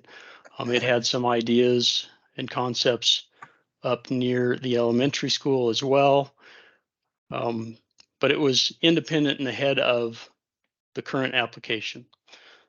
Then as the current application came forward and we began looking at the traffic, we actually in 2021 prepared the second traffic related study, which was the traffic impact study that was directly related to the proposed middle school expansion. And that traffic study it used some of the elements of the prior traffic flow circulation study that we had done, and used some of those elements along with some additional recommendations based on the traffic counts that we collected, the traffic projections that we had done, including additional traffic that the school would have the potential of developing with the higher student capacity ability, and additional, I think we added additional 25% of just general traffic growth to those studies to look at that. And what we found in the 2021 study, and I'm going to relate these to a couple of the conditions of approval that Bill referenced as we go through here. But the 2021 study, what we found was the current school capacity before expansion is 850 students for the entire campus with both elementary and the middle school. And we found that the public roadway intersection, Sampson Trail roadway, could operate and function acceptably up to that limit. And then once campus capacity started to reach that 850 student level and go beyond that, Bill or maybe Brian had indicated the proposed expansion would bring that to another 125 students, 5 classrooms. So once it exceeded that 850 student population, then it appeared that some additional improvements would be necessary for the intersection of Dinehard and Sampson Trail, and then some frontage improvements, additional lane improvements along Sampson. And so just to give you a little bit of reference as to the current student enrollment, there's currently 750 students enrolled on the campus, 425 at the elementary and 325 at the middle school. The elementary school is at capacity. You know, of course, they try to get all the students in, you know, and they may actually be a little over capacity or the intended capacity at the elementary school. So there is still current capacity growth available at the middle school. And then with the expansion, it would provide some additional growth opportunity for students there. So that 850 student is a pretty important number from our traffic study, just as that's kind of a tipping point when some additional public roadway improvements would become necessary. The school, they have some estimates, student enrollment growth, if you want to call it that, or and they think that could, the 850 student range could be reached somewhere between 7 and 11 years from now, growing from the current 750 campus enrollment. So one thing I want to point out, and I'm going to go back to the conditions of approval, number 7, because I believe this condition, it references the 2009 traffic impact study, or 2019, sorry. And I believe it was intended to reference the 2021, which is titled traffic impact study. And the 2019 was titled traffic flow analysis. And the reason that this becomes important is it talks about all of the improvements in the study. And there are improvements in the 2019 study that are completely unrelated to the middle school expansion, such as up at the elementary school. And the other reason I believe they meant the 2021 traffic impact study was it talks about the initial phase modifications, which the school has incorporated into our initial civil design for the roadway and bicycle facilities. So I think that's an important distinction between those. So the other traffic impact or traffic study, I should say, in your packet is the Horrocks. There's at least in draft form. And when I went through the draft Horrocks study, I didn't feel like our traffic impact study and the Horrocks study, at least on the analysis level, had any significant variation. Certainly there's some differences in there, but from an analysis standpoint, I don't think they would point you in two completely different directions. I appreciate what Nathan and Aaron have went over as far as extending Deinhard, having some potential benefits to neighboring roadways. But I will point out in the Horrocks study, in the summary and recommendations, and again, this is draft and there's a lot behind this statement, but in bold in that recommendation section, it says, although the level of service and capacities of the surrounding roadways do not improve with the Deinhard Lane extension, there is benefits to the extension in the circulation of traffic as discussed. And so those benefits, I think Aaron and Nathan both went over some of those fairly well, but to my point, their study also indicates that when looking at the engineering numbers, extending Deinhard does not improve the level of service or the capacity of the surrounding roadways.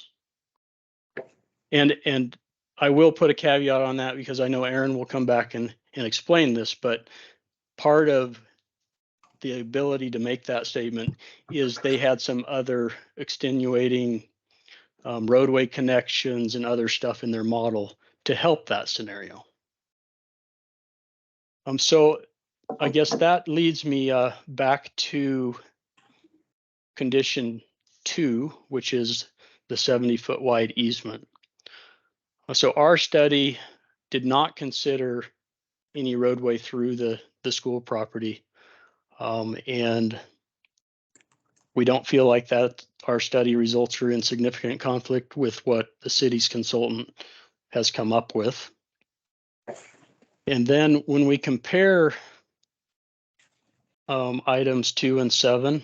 I believe when I hear Nathan's description of the intent in that the school, if the school were to provide the easement, then the improvements would not be necessary, and they would come at a later date. But if I look literally at the conditions of approval, it says that the school district will provide the easement and they will include all the improvements under number 7 that are in what I'm going to say is the 2021 traffic impact study. So as two conditions, those two conditions together do not reflect what I believe Nathan described as the intent of the easement. I think they're mutually exclusive, and particularly important to the school, because if a condition is required for a 70-foot easement, it would be financially irresponsible to construct all of the items in the traffic impact study, considering that when a roadway were built through there, it would take many of those improvements out. So part of the improvements that the traffic study that we prepared suggest initially with the expansion of the middle school project, and before that 850 student threshold is reached, is Brian described these, I think, fairly well in his opening remarks, but realigning that campus intersection between the roadway or the access road up to the elementary school and the north parking lot area by the ball field. And then it would also, the initial construction was, it was recommended that some handicap parking in the middle school parking lot be adjusted, which would provide a much larger staging area for parent or student drop off and pickup. And then modifying that entrance at Dinehard to include a better connection of the bicycle and pedestrian access up to the pathways that are on campus. So that bicycle connection, we're doing the site civil design for the school district as well as the traffic stuff. And the initial site civil design does include a connection up the access road for pedestrians and bicycles. That brings us to the condition number 3, which essentially is requiring 10-foot width pathways. Those pathways that are in the initial civil design package are 8-foot pathways, which is fairly consistent and actually even larger than some of the current pathways on the school. So that was, we want to make sure that you understand we aren't resisting putting pathways on into the school. We've actually accommodated that already in the civil design, but full 10-foot wide shared use pathways is not the intent.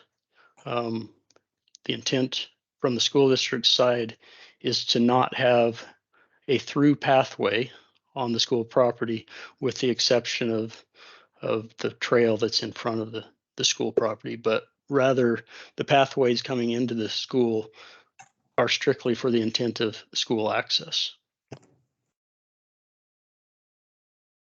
So I think, go ahead, Bill. I was going to say, just to add to that, in these days with security of school sites being an important element, there is a concern about control and making master plan pathways through the school site that's open to public use and eliminate some of their control of their facility. We don't think that's positive. We look at this more as a destination to get users of the facility to and from there instead of a master plan pathway through the school site. So, who's going to tell us about the 4 things that you objected to? Because we don't have a letter from you. We're trying to capture all of this, but the stuff that's been approved through planning and zoning, what's before us are recommendations. There's 1 through 11, and it sounded like you had many things you objected to. So could someone please tell us that? I'd be glad to run through those quickly and then follow up with any questions you have, any of the folks we have here to address them. When we look at item number 4, which has to do with covered parking. Basically, the figures that are cited here do come from your recommended table or how many are recommended for certain purposes. So it lists for schools, the number that are recommended based on classrooms. When we look at this, we don't think it makes sense. It gives you a recommendation. It says, or per conditional use review. So we really want to defer to your judgment there and look at this issue because we want to make sure we're spending dollars effectively at the school. Right now, we're calling for, based on the chart, 42 long-term and 4 short-term bicycle spaces is what's being requested. The situation typically with a school is if you're providing those to get bikes out of inclement weather, well, historically, we don't get much ridership during inclement weather to a school. It's not really common for parents to send their kids off to school in bad weather on their bicycles. So that doesn't make a lot of sense to us as far as the counts and the numbers. We're not against providing some an adequate number, but if we compare that with schools got by far the highest counts of bicycles. I understand that's going to be higher to some other uses, but for instance, if you were to do a 15,000 square foot manufacturing plant in town, and you want to talk about what they would need to do to get folks to there that wanted to ride bicycles, they're only required to have 1 long-term space for 15,000 square feet. We're asking for 12,000 foot expansion here, and no short-term.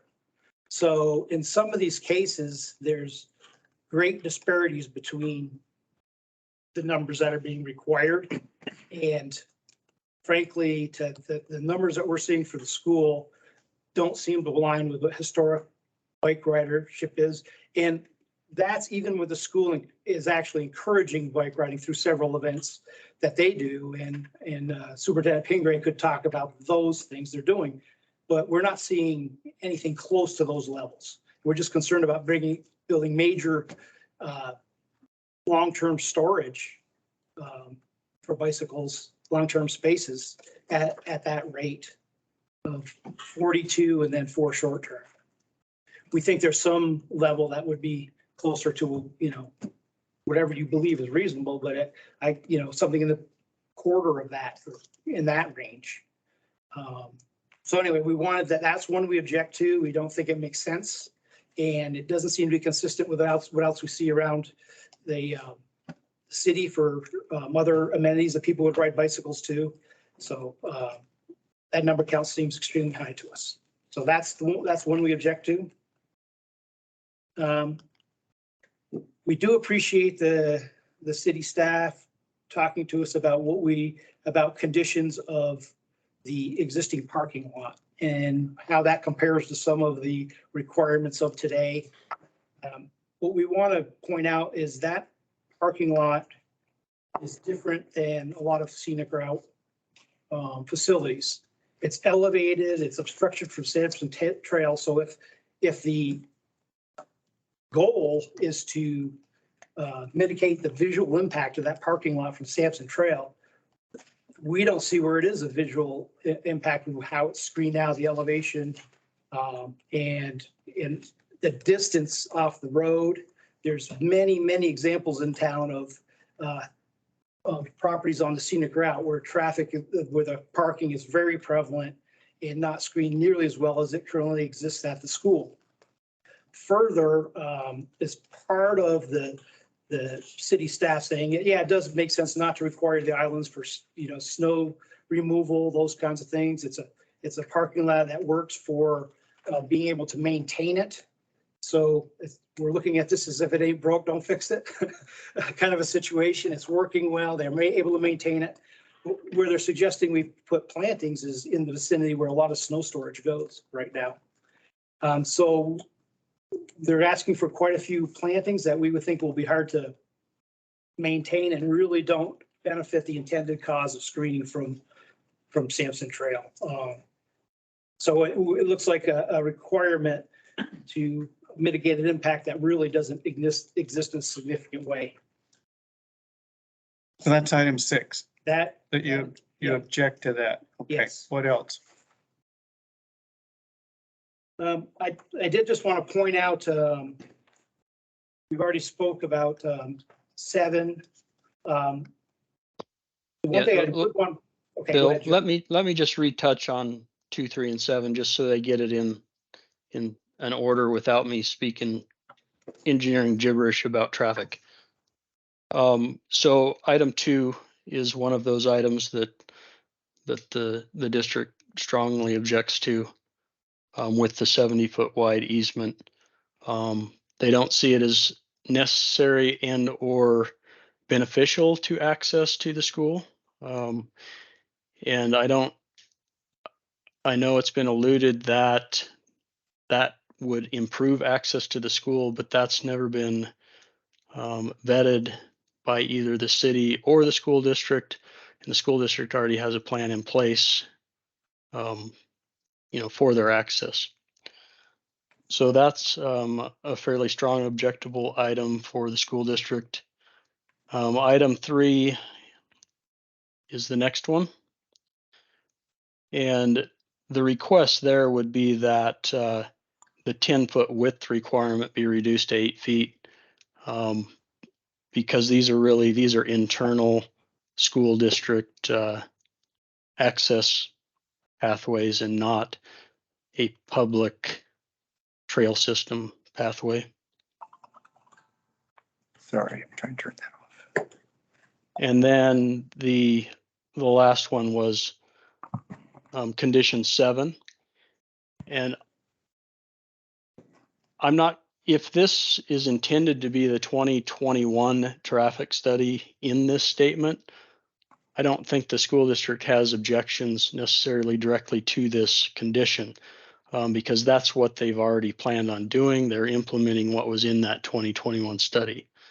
So if it's corrected to be 2021 rather than 2019 traffic impact study, I think that's acceptable. But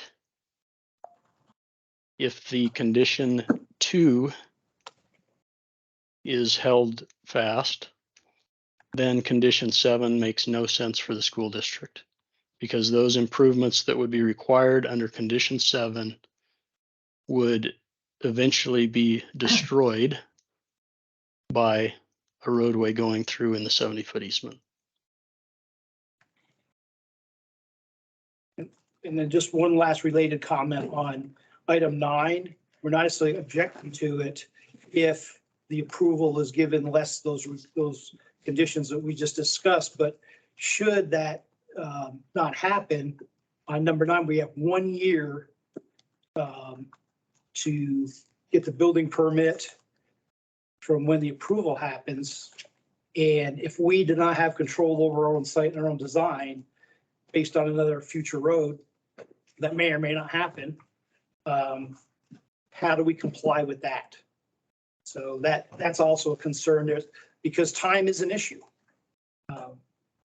Getting things taken care of, why construction costs with hopefully before they rise too much more. There's a number of things that are time sensitive. And again, I just wanted to point that out. It kind of puts us in an impossible situation to get an approval on something that we have no control or no information on. Speculative future work. So, Mr. Mayor, that particular thing has to do with applying for the building permit, not the approval of the building permit. Correct. Yeah. And that would be a concern, because how do I provide documentation, engineering data for a design of a road as part of my building permit?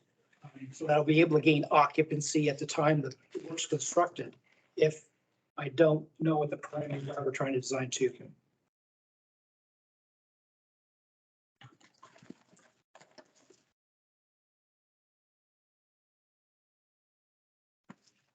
Wow. Can I ask a question? Yes. Was all of this presented to the planning and Planning zoning, and or is this zoning? the first time that this is all? This is like hitting us cold. There's nothing in writing from your company. We've reviewed our packet. And it's like, and I'm assuming you want to get approval soon. This is a major disconnect for us. I'm just confused as to whether planning and zoning heard all this testimony. I believe what we've objected to here was also objected to with planning and zoning. We raised all these as concerns with planning and zoning at the, and we actually had extension of time. We waited several months for the traffic study from the city to be able to maybe shed some more light on where we should go with this. But it is a difficult problem. We're not trying to be disregard concerns of the community, but we're trying to represent the interests of the school district, be able to meet the needs of growth and what's happening. So, yeah, we did bring this up, and we did have several opportunities to do that. But before they wrote these conditions of approval, this was all the same presentation. I don't know. I think it's essentially along the same guidelines, yes. Okay, so let's hear all of it, whatever else you guys are objecting to. And I would say the chances of us making any decision on this are slim tonight, but we do need to hear all of your objections. If you'd like our help on getting your conditional use permit approved. Do either of our other representatives have any other topics we didn't touch on that you'd like us to address? I think that. But I will just share with you as the mayor, this is very disappointing. If we were going to work together, we need to work together. And I'm surprised I didn't have a letter sent to me a week ago outlining all of these objections, but I'm sorry, I apologize for that. Let's keep moving on. So whoever represents the district that wants to tell us more things that you're not going to do, please tell us everything. We need the stuff put on the table. If you look at the findings of facts, and this really isn't, other than these issues I've brought up, there's many things that we're fine with, right? If you look in all the findings, we're glad to comply, and we are in compliance with most things. So these are the ones of concern. These are the only ones that we're raising tonight for your consideration. Well, there's only 9 of them, or 11, and I think you have 5 or 6, depending on how you interpret it, that you object to. So that's a pretty big deal. It's not trivial. And we agree. So let's continue on. And we'd like to hear from all of your spokespeople on what else, if there's any additional objections. Because this went through a very detailed planning and zoning meeting. And their recommendation to us is a lot different than what we're hearing tonight. So continue on. We have no others. Those were previously presented and they weren't accepted. They made their recommendation in opposition to our recommendation. Okay. So that's it. Yes, sir. Mr. Mayor, if I can ask a question. So since I was not the lawyer sitting through the P and Z process, so help me understand something. If I heard you correctly, the total number of students is not at capacity. Is that what you said? That was the summary of Mr. Martin, and I think this. That's correct. That is correct. All right. So, but there are queuing problems, even though it's not yet at capacity. Is that correct? Generally speaking, those queuing problems are internal to the campus. There was some exceptions, weather-related exceptions, where which is what sparked the first traffic study, with basically people sliding backwards. So it, generally speaking, those queues for parent or student pickup and drop off are internal to the campus. That's the 2019 study? Correct. Yeah. Thank you. And if I may, some of what we're proposing to address as part of our improvements on the site is to address some of those internally. Is there a plan to address the ungodly amount of parents that pick up and drop off their kids at school instead of riding the bus? I mean, more buses and bus drivers is a whole lot cheaper than regrading, repaving, redoing a whole road, right? I mean, that's half of our CO2 emissions is from parents picking up and dropping off kids. It's insane. And that's the root of the problem, should be addressed. You're getting at the freedom to drive people's car, for people to drive their car. I'm just. Yeah, no, it's a waste of I mean, gas you time. know, anytime you have, 500 or so cars come at one single time and leave at, a minute later, I mean, you're gonna have problems. I have two kids at the middle school. It's a mess. But Do you it is mostly take them to school and pick them up and drop them off every day? are sick and he won't take the bus. I mean, when the weather's nice, he'll ride his bike, but it is, I mean, my experience is it is internal. There is rarely a time where the traffic backs up so much and it's the elementary school traffic that's really the one that backs things up. But there is rarely a time that it does back up out into the intersection where you can't, where you're at a stop sign and you can't actually turn into the school property. So Bill, I have a process question. This feels a lot more complicated than the first one that you advised us on. There's these recommendations, this all went through planning and zoning. Half of them are objecting to, or a third of them. They're significant. Our staff has done a lot of research and interpreted the data correctly, in my opinion, and brought to us something that's acceptable to us and city council. But it's clearly not acceptable to the applicant. Mr. Mayor, you get to weigh whether it's acceptable or not. The council gets to weigh the recommendation from the Planning and Zoning Commission is just a recommendation. So if we chose to approve this with all the recommendations, then ball's in your court. That's what You do the project or you don't, right? So, Mr. Mayor, members of the council, you have to make findings of fact and conclusions of law. So you have to go through all of the different conditions and you have to decide, do these conditions exist? Do these facts exist? You have to answer all of the questions. So you have to decide if you have enough information in front of you to make the decision tonight. If there's anything that you want additional information on, you can ask for that additional information. But you're not done with your hearing, and the superintendent of schools is still here. There's others that may want to testify and provide information to you. You're not done with your fact gathering. So, and staff rebuttal is still available. So, I mean, you're not finished with your fact and information gathering process. Well, let's continue on gathering facts. And you're right, we're not going to close the public hearing until everyone's put their cards on the table and we know what people are objecting to.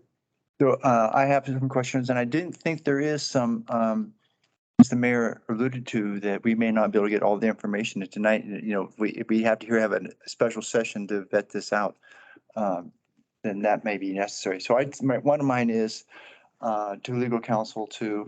And it was the city that decided that Fox Ridge didn't have to devote their 35 feet with good cognizance. And they just said, you don't have to. So now we're going to say, well, then the school does have to. And I think about fair compensation to the school and what that looks like and our city right. I mean, we have a right, and then I think also a somewhat responsible to fairness.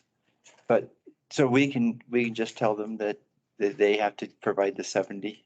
So the issue, Mayor, members of the council, is whether or not it becomes an issue of proportionality and whether this particular application has, whether these additional improvements that are proposed and the additional 125 students will require whether this additional right-of-way the city is including as a condition, a proposed condition, is proportional to the development that's coming forth that they're proposing to do. Is it a proportional exaction requirement? Or not, in this instance, the proposal is not that the school district build the extension of Dinehart, but only to provide an extension of Dinehart, so a dedication of right of way. That's a legal question. It's a proportionality and also what we call nexus. Is what they're doing sufficiently big, if you will, to require that dedication of right of way? That's a big question. May I ask, on page 142 of the packet, the last sentence there says, as the applicant is in violation of the terms and conditions of their CUP approvals, they are considered a non-conforming use and cannot be enlarged without remedying the non-conformity. That has to go back to the 1994 one. Yeah. Well, and then it talks about the 2006, but that statement there.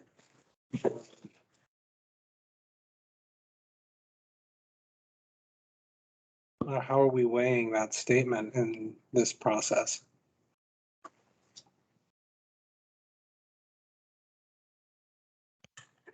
I mean, isn't part of the problem here is that they were only required to dedicate 35 feet and they still have that, but the other 35 feet's gone.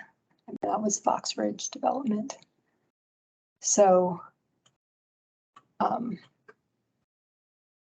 they, I mean. If I may, I believe that 35-foot easement for utilities is already there. There's a city water line up through there. So I'm not sure about being out of compliance with their original conditions, because that was part of the original CUP. I don't think the school's ever denied that the existing 35-foot easement is there. I think there does need to be some clarification. There's utility easements that exist. I'm not 100% convinced that the public right-of-way easement has been recorded. Brian, can you clarify that? Yes, to my knowledge, there has not been a public right-of-way dedication of 35 feet. And additionally, the minutes from the Fox Ridge development indicate that the school was actively working with the developer to not get that extra 35 feet dedicated, and have tried to avoid having to dedicate that in some way. That is something. When I read that, I looked at it in two ways. I thought the 35 feet dedication was required upon such time as a proposal was submitted to the school to go for a determined purpose. And I'm not sure that I would think of what Mr. Hopkins' comments were in a meeting to construe something as official for the school. That, that they would, to me, to be out of compliance, so it had been shown somewhere where they had appropriate people made a decision to renege on their 35-foot. So I'm not sure that not saying again that we don't need the 70 feet. I'm not sure on our legal standpoint to use their non-compliance would stand up.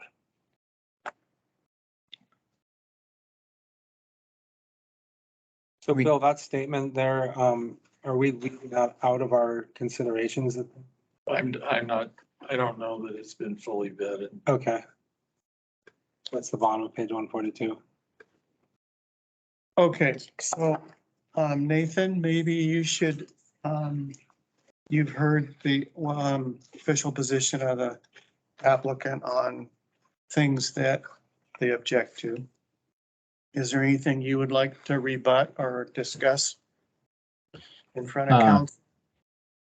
Yeah, so certainly can appreciate those concerns, and I'm sure they're very valid. The problem here is that the alternative approach hasn't been fully vetted. So there's been no engineering approval of the alternative of providing this easement. So we would have to, continue to work with the applicant to get to some level of engineering approval if the easement wasn't required, because the two teams, the city staff and the applicant staff, just kind of stopped. I do think there needs to be some clarity on condition number 7.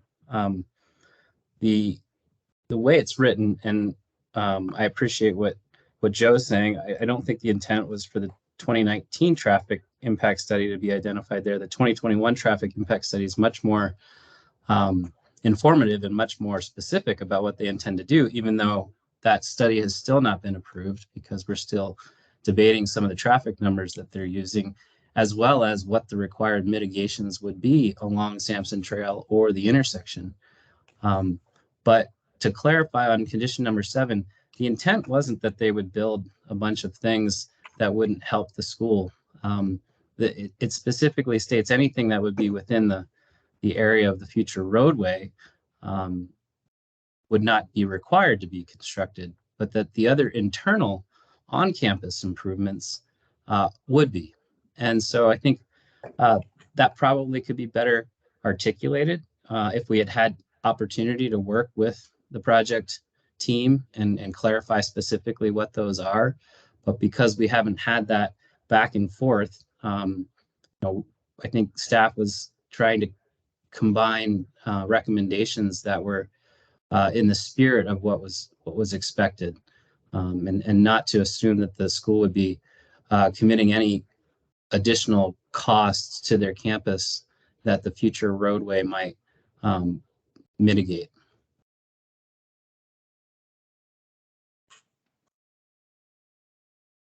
I have another one. Well, let's let Nathan finish on. So did you hear all the objections tonight? Do you have any other, like, what about item 2? What about item 3? What's your thoughts on those? Sure. Yeah. So item number 2 is the nexus of this whole application. The city, the position of this planning and zoning recommendation is to require the easement to allow everybody an opportunity to look into that. Provides the school some opportunity to decide what they want to construct and what they don't. There's certainly some improvements that they've identified that could benefit, like a pedestrian or bike connection between the middle school and the elementary school that doesn't exist today. There's a break in that sidewalk system. And there's probably some improvements to some of their existing entrances onto Sampson Trail north of Dinehard. And those are things that they can consider and we can evaluate. But certainly number 2 is the main problem, I think, for the school. They don't think that that's in the best interest of the community or the school district. And so, if you pull back that additional 35-foot easement, which, if we assume that they're under a certain condition to provide 35 today, we kind of go back to the drawing board and we have to work with them to formalize what those improvements would be. As far as the bike path being reduced to 8 feet, it's interesting tonight. I think we did hear new testimony. I can't be specific because I don't have the planning and zoning hearing memorized, but 8 feet is the minimum recommended multi-directional, multi-use pathway standard. 10 feet is what we typically try to build where possible. And if there are constraints, we recognize that, but that provides the safest way in which people can maneuver, whether they're, a family going to school on bicycles or kids going to school, and then other people, going in opposite directions. But the new testimony was the idea that we didn't want to create some kind of pathway that that went through the campus. And so that if future development happened to the east of the campus, that it would not be public access to cross the campus to get into town. And that's a little bit challenging because I think it's really challenging to think how you would create a pathway system where those future neighborhoods could get into town, because you have the existing subdivisions that don't have any of these facilities. So they'd basically be walking and biking in the street. So not really a strong concern on number 3. Certainly would want to look at it from an engineering level when we get a grading and drainage, and we're real specific on why we couldn't do 10 feet versus 8 feet. I don't have a strong opinion on number 4. That's a planning requirement. It certainly seems with 700 to 800 students that you would have a certain number of bicycles looking to the future and what the goals of our community. So that's more of a planning issue. Similar with the landscaping concern. And then I think I already spoke to number 7. Okay. Yep. All right, so thanks, Nathan. Anything else, Brian, that you would like to say on that while we're on those items? Yes, thank you, Mayor Giles. I will work up these in reverse order because I think it's a little easier. Number 9, the expiration date, 1 year.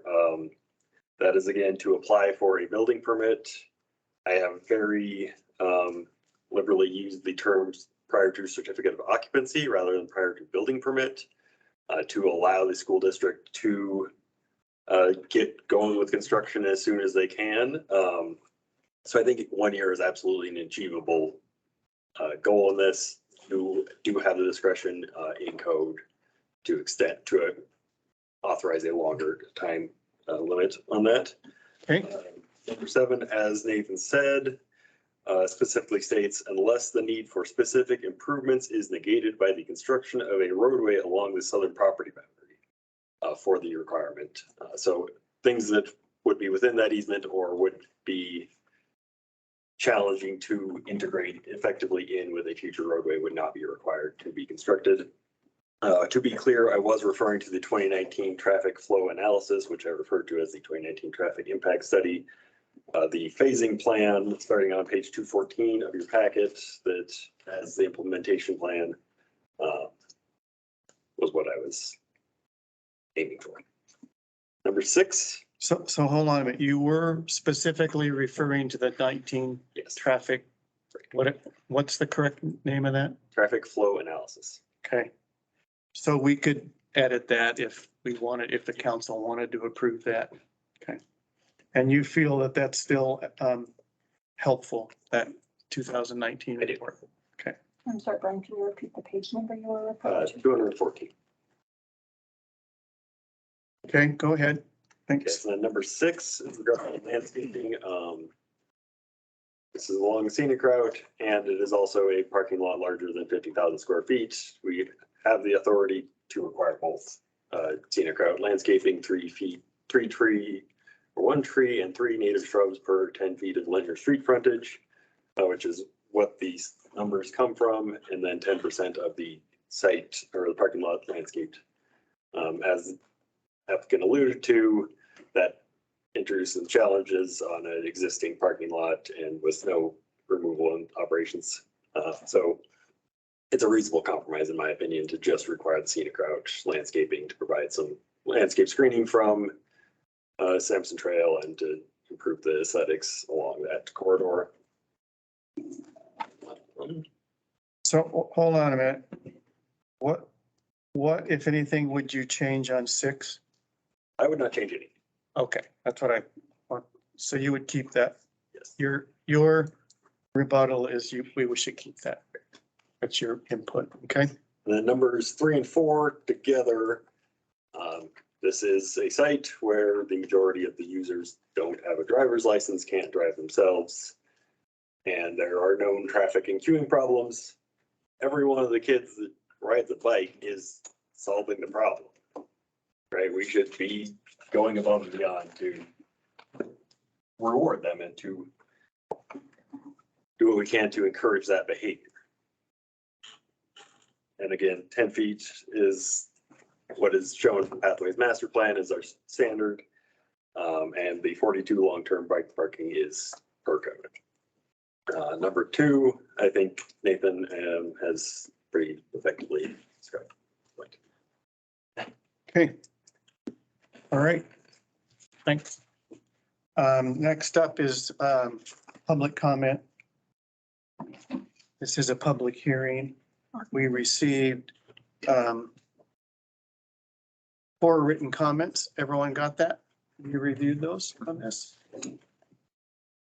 My take on that was, people were pretty supportive of what came out of planning and zoning of those 4. Did you get a different take on that? Have those been shared with the applicant? Did you share those with the applicant? I did not. Can we share that with the Yeah, you applicant then? must share those. I mean, they are on the online, but want me to print them? Yes, please. Okay. Okay, And they need to have them they need to have them now. Okay. all right. While we're working on that,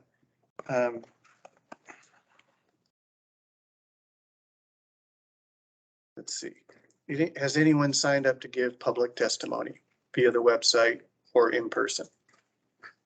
Not via the website, sir. Did you sign up over there? No, I didn't. No, there's nobody on here. This gentleman would like to give public testimony, so if you would sign up on the sheet there, please. Please join us. If you could state your name and your address.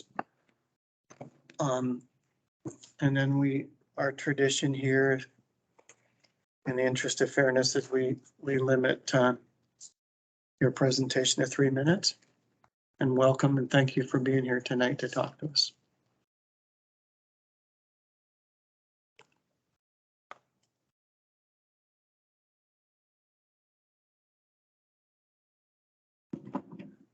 Members of the council, my name is Craig Groves. I reside at 154 Shadows Trail in Donley, Idaho.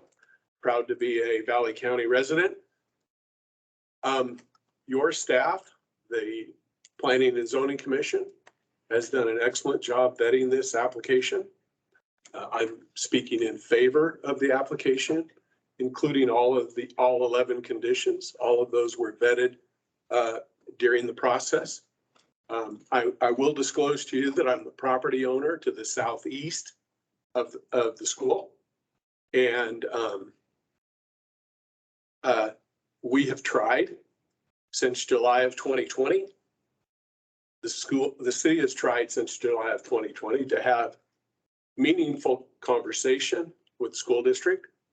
I've been in front of the school district board of trustees 3 times and asked for a work session. Without adequate conversation, none of these things really come together, right? And so, as Nathan said, we don't know if Deinhardt can be extended or not, right? We haven't done any engineering, but we need to have that option open. It's the right public policy decision. If you go to a public event, whether it's a graduation or a football game, you name it, it's not ideal, okay? This community has a severe housing shortage. You've got a hospital that's going to open up in June. I've been told they have 4 job offers a week that are turned down because they can't find adequate or affordable housing. we need to work together as a team, as a community to address these issues. I would encourage you to give the school district their conditional use permit with all 11 conditions. Thank you. Thank you. Mr. Mayor, Yes. I would suggest that we take a break so that we can get the printed out comments to the applicant. And they can review them and address any issues that they see in those comments Yes. as part of their rebuttal. Yep. So let's take a 15-minute recess, make sure that we have hard copies. Someone's working on that and that they're handed out to our applicant. Is there more than just the four? There's more than four comments. That go back a few years and. The comments through the P and Z process are in your packet. Okay, I got you. Yeah. Bill is talking talking about about are the ones Yeah. received. Today. I'm sorry, I got you. Yeah. Public. Yeah.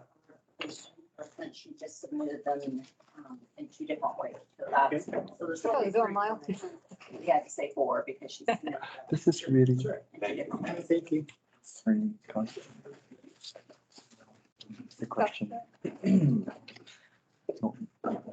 Initial easement was based on. Yeah. Yeah. How's it Yeah, going, oh, Roy? Might take a while. We'll have to go on. Terrible what? It's gonna take time to get someone upstairs to get printed copies.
Okay, please start over.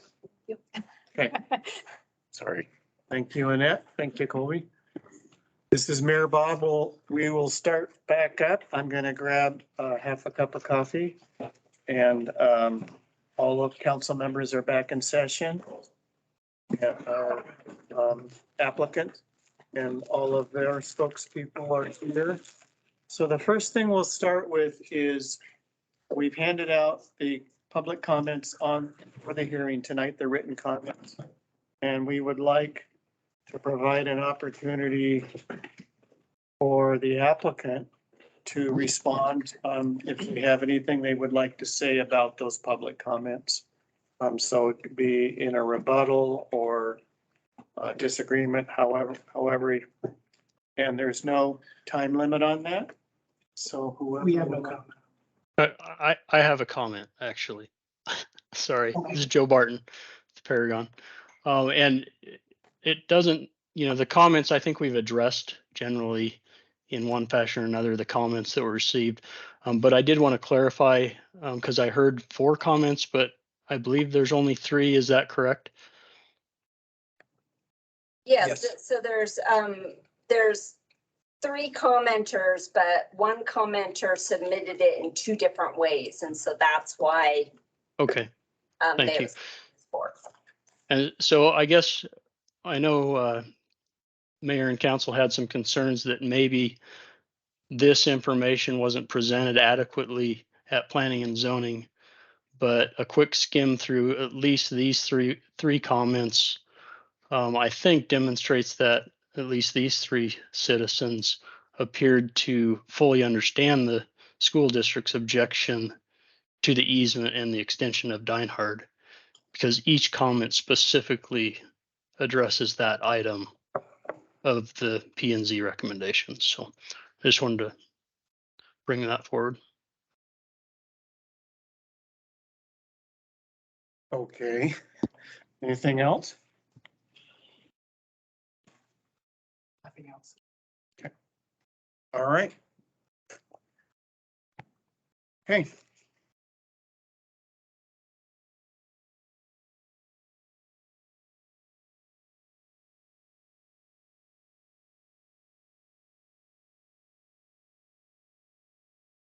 All right, staff. So we have quite a few people on staff here tonight helping us. Is there anything else that you would like to say to us before we think about closing the public hearing? Thank you, Mayor Giles. I do not have any further comments, basically, or the public comment. Thank you, Brian. Nathan, do you have anything further you would like to share? Not at this time, Mayor. Thank you, Nathan. Okay. Council, do you have any additional questions you would like to ask of the staff? I do, and maybe it's best done in the public hearing so that people have a chance to address it. So I'm not sure my question, I think would go to Brian, but in the initial easement for 35 feet, you read the language that it was to be recorded at such time there was a need to extend Dinehard. And when I listen to the 3 principals that are here today, it's kind of interesting. We have the school, and we have the city, and we have the major landowner who said, the essence of working together. It is so important to this, and it is, of course. And so it kind of brings us to the point is if the current easement was upon the conditions of the need being thoroughly vetted or expressed, which is kind of what the schools asked and said, why did we not, and Nathan or Brian, I'm not sure, why did we not put it in the same language as the initial one? Is there a reason that the easement, the 70 feet is not conditioned upon the receipt or a known request to extend Dinehard? As you read it the first time, it was, is there a reason? Because to me, that kind of says that the school and the property owner have opportunity to that the school is giving something up and the property owner to the east may have some means to mitigate, make that with the school go, oh, that's a good point. We could work together better and there could be some more common ground. So that's just what I'm alluding to. Yes, thank you, Mayor Giles, Councilmember Nelson. The original easement language at such time that Dinehart is proposed to be extended, I find to be way too vague and not like, there's no like specific trigger. So I tried to avoid that, repeating that language over again. By granting the easement, again, we're not saying we're constructing the road tomorrow. We are saying, let's grant the easement so we have an opportunity to work with the school, work with the major property owners. The city public works staff would wind up being a lot of the adjudicators of what is gonna meet everybody's needs. So by granting these, we're just allowing the opportunity to explore that further and find solutions that work for everybody. Or if we find that it doesn't work for everybody, we can relinquish that easement in the future as well. And is that somewhat complementary with the school's comment? It may be possible there is a feasible solution of extending Dinehart Lane through the school property, but not without extensive analysis by the land developer and the city of McCall of the impacts and the on-campus mitigation that would be necessary. Yeah. Yeah, that's kind of, it's a little bit the schools, of course, that gets into the detail. What does the detail of that mean? But the extent then is that there would be obviously all the environmental, all the everything about all the traffic across the impact of the city before that easement was.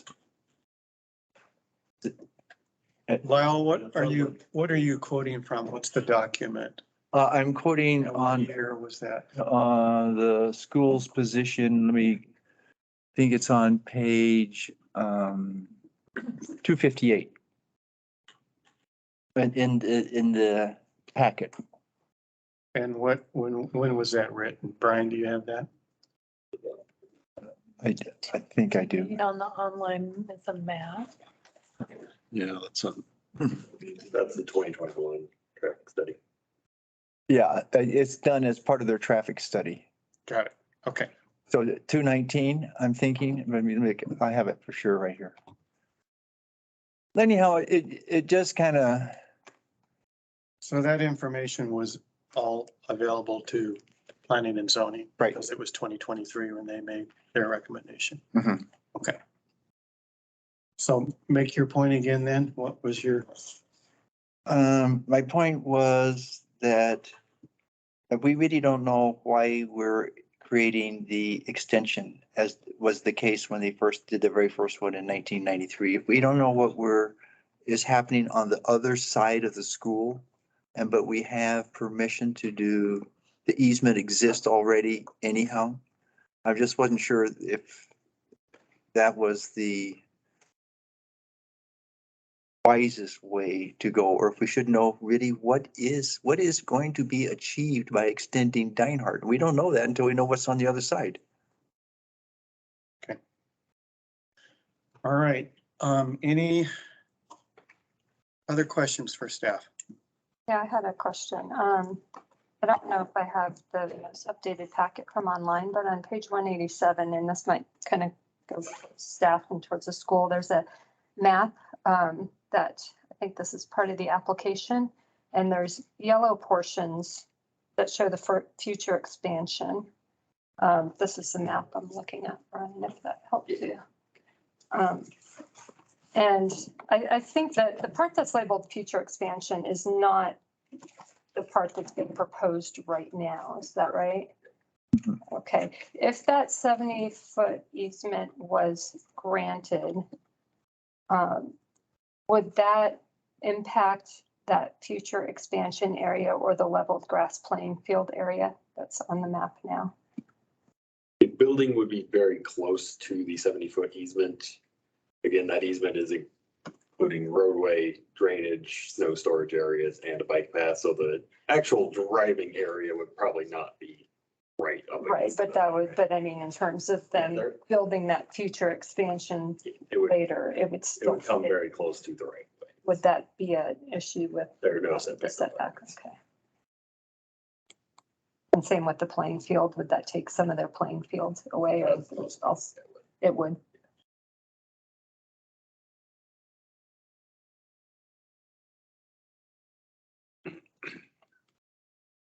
Any other questions?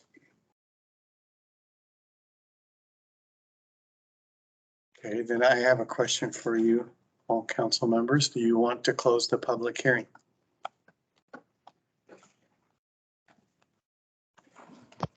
Or would, Still, As the applicant's representative, could I make comment on what was just said? Absolutely. Okay, I just want to address the easement issue a little bit because it's staff's position that granting the easement doesn't necessarily mean that the roadway is going to be built. But from the school district's side, from their position, if there is an easement granted, they no longer have say in that matter. If the city, by whatever traffic means, whatever they decide that that roadway needs to go through there, the school district's already granted the easement. So yeah, in good faith, that's not the intent. I understand. But from the school's position, it locks their hands once that's granted. But it's already been granted. 35 feet, not 70. Yeah, we understand that. All right. Okay, thank you. Thank you, Joe. Would council like to close the public hearing and go to the next step, which is deliberation, talk about options? Okay. And Well, you move to close the public hearing. did you? I was in favor, but I'll make a motion to close the public hearing. Okay, sorry.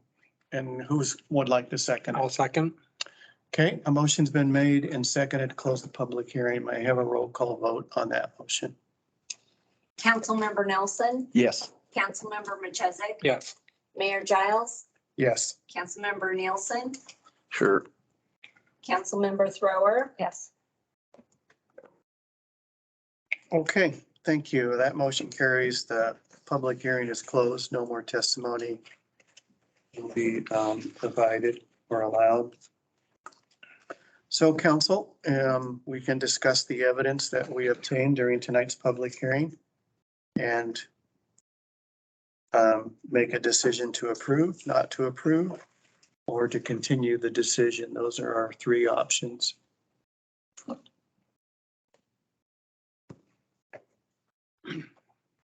Mike, let me start with you. What would you like to do tonight? Well, it seems to me based upon the, we have public comment that all favors what's in front of us. And you know that I tend to lean towards what the public comment, what our community is asking for, as it relates to a decision on my part. So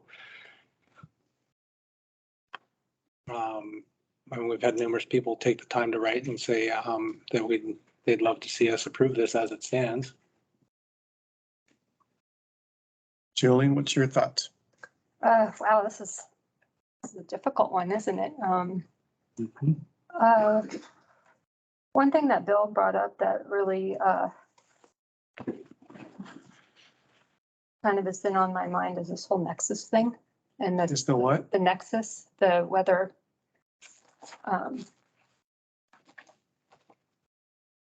whether the right of way requirement is proportional to the development proposed. And you know, what's the nexus to that? I mean, they're you know, talking about internal flow traffic issues and expanding. There's nothing to do with, you know, future development in terms of, you know, what the school district is proposing. And so I'm just, you know, that's one issue I would want to think about some more, whether it's tonight or or later. I'm not sure, I mean, but I'd like to have that discussion about it. And, one of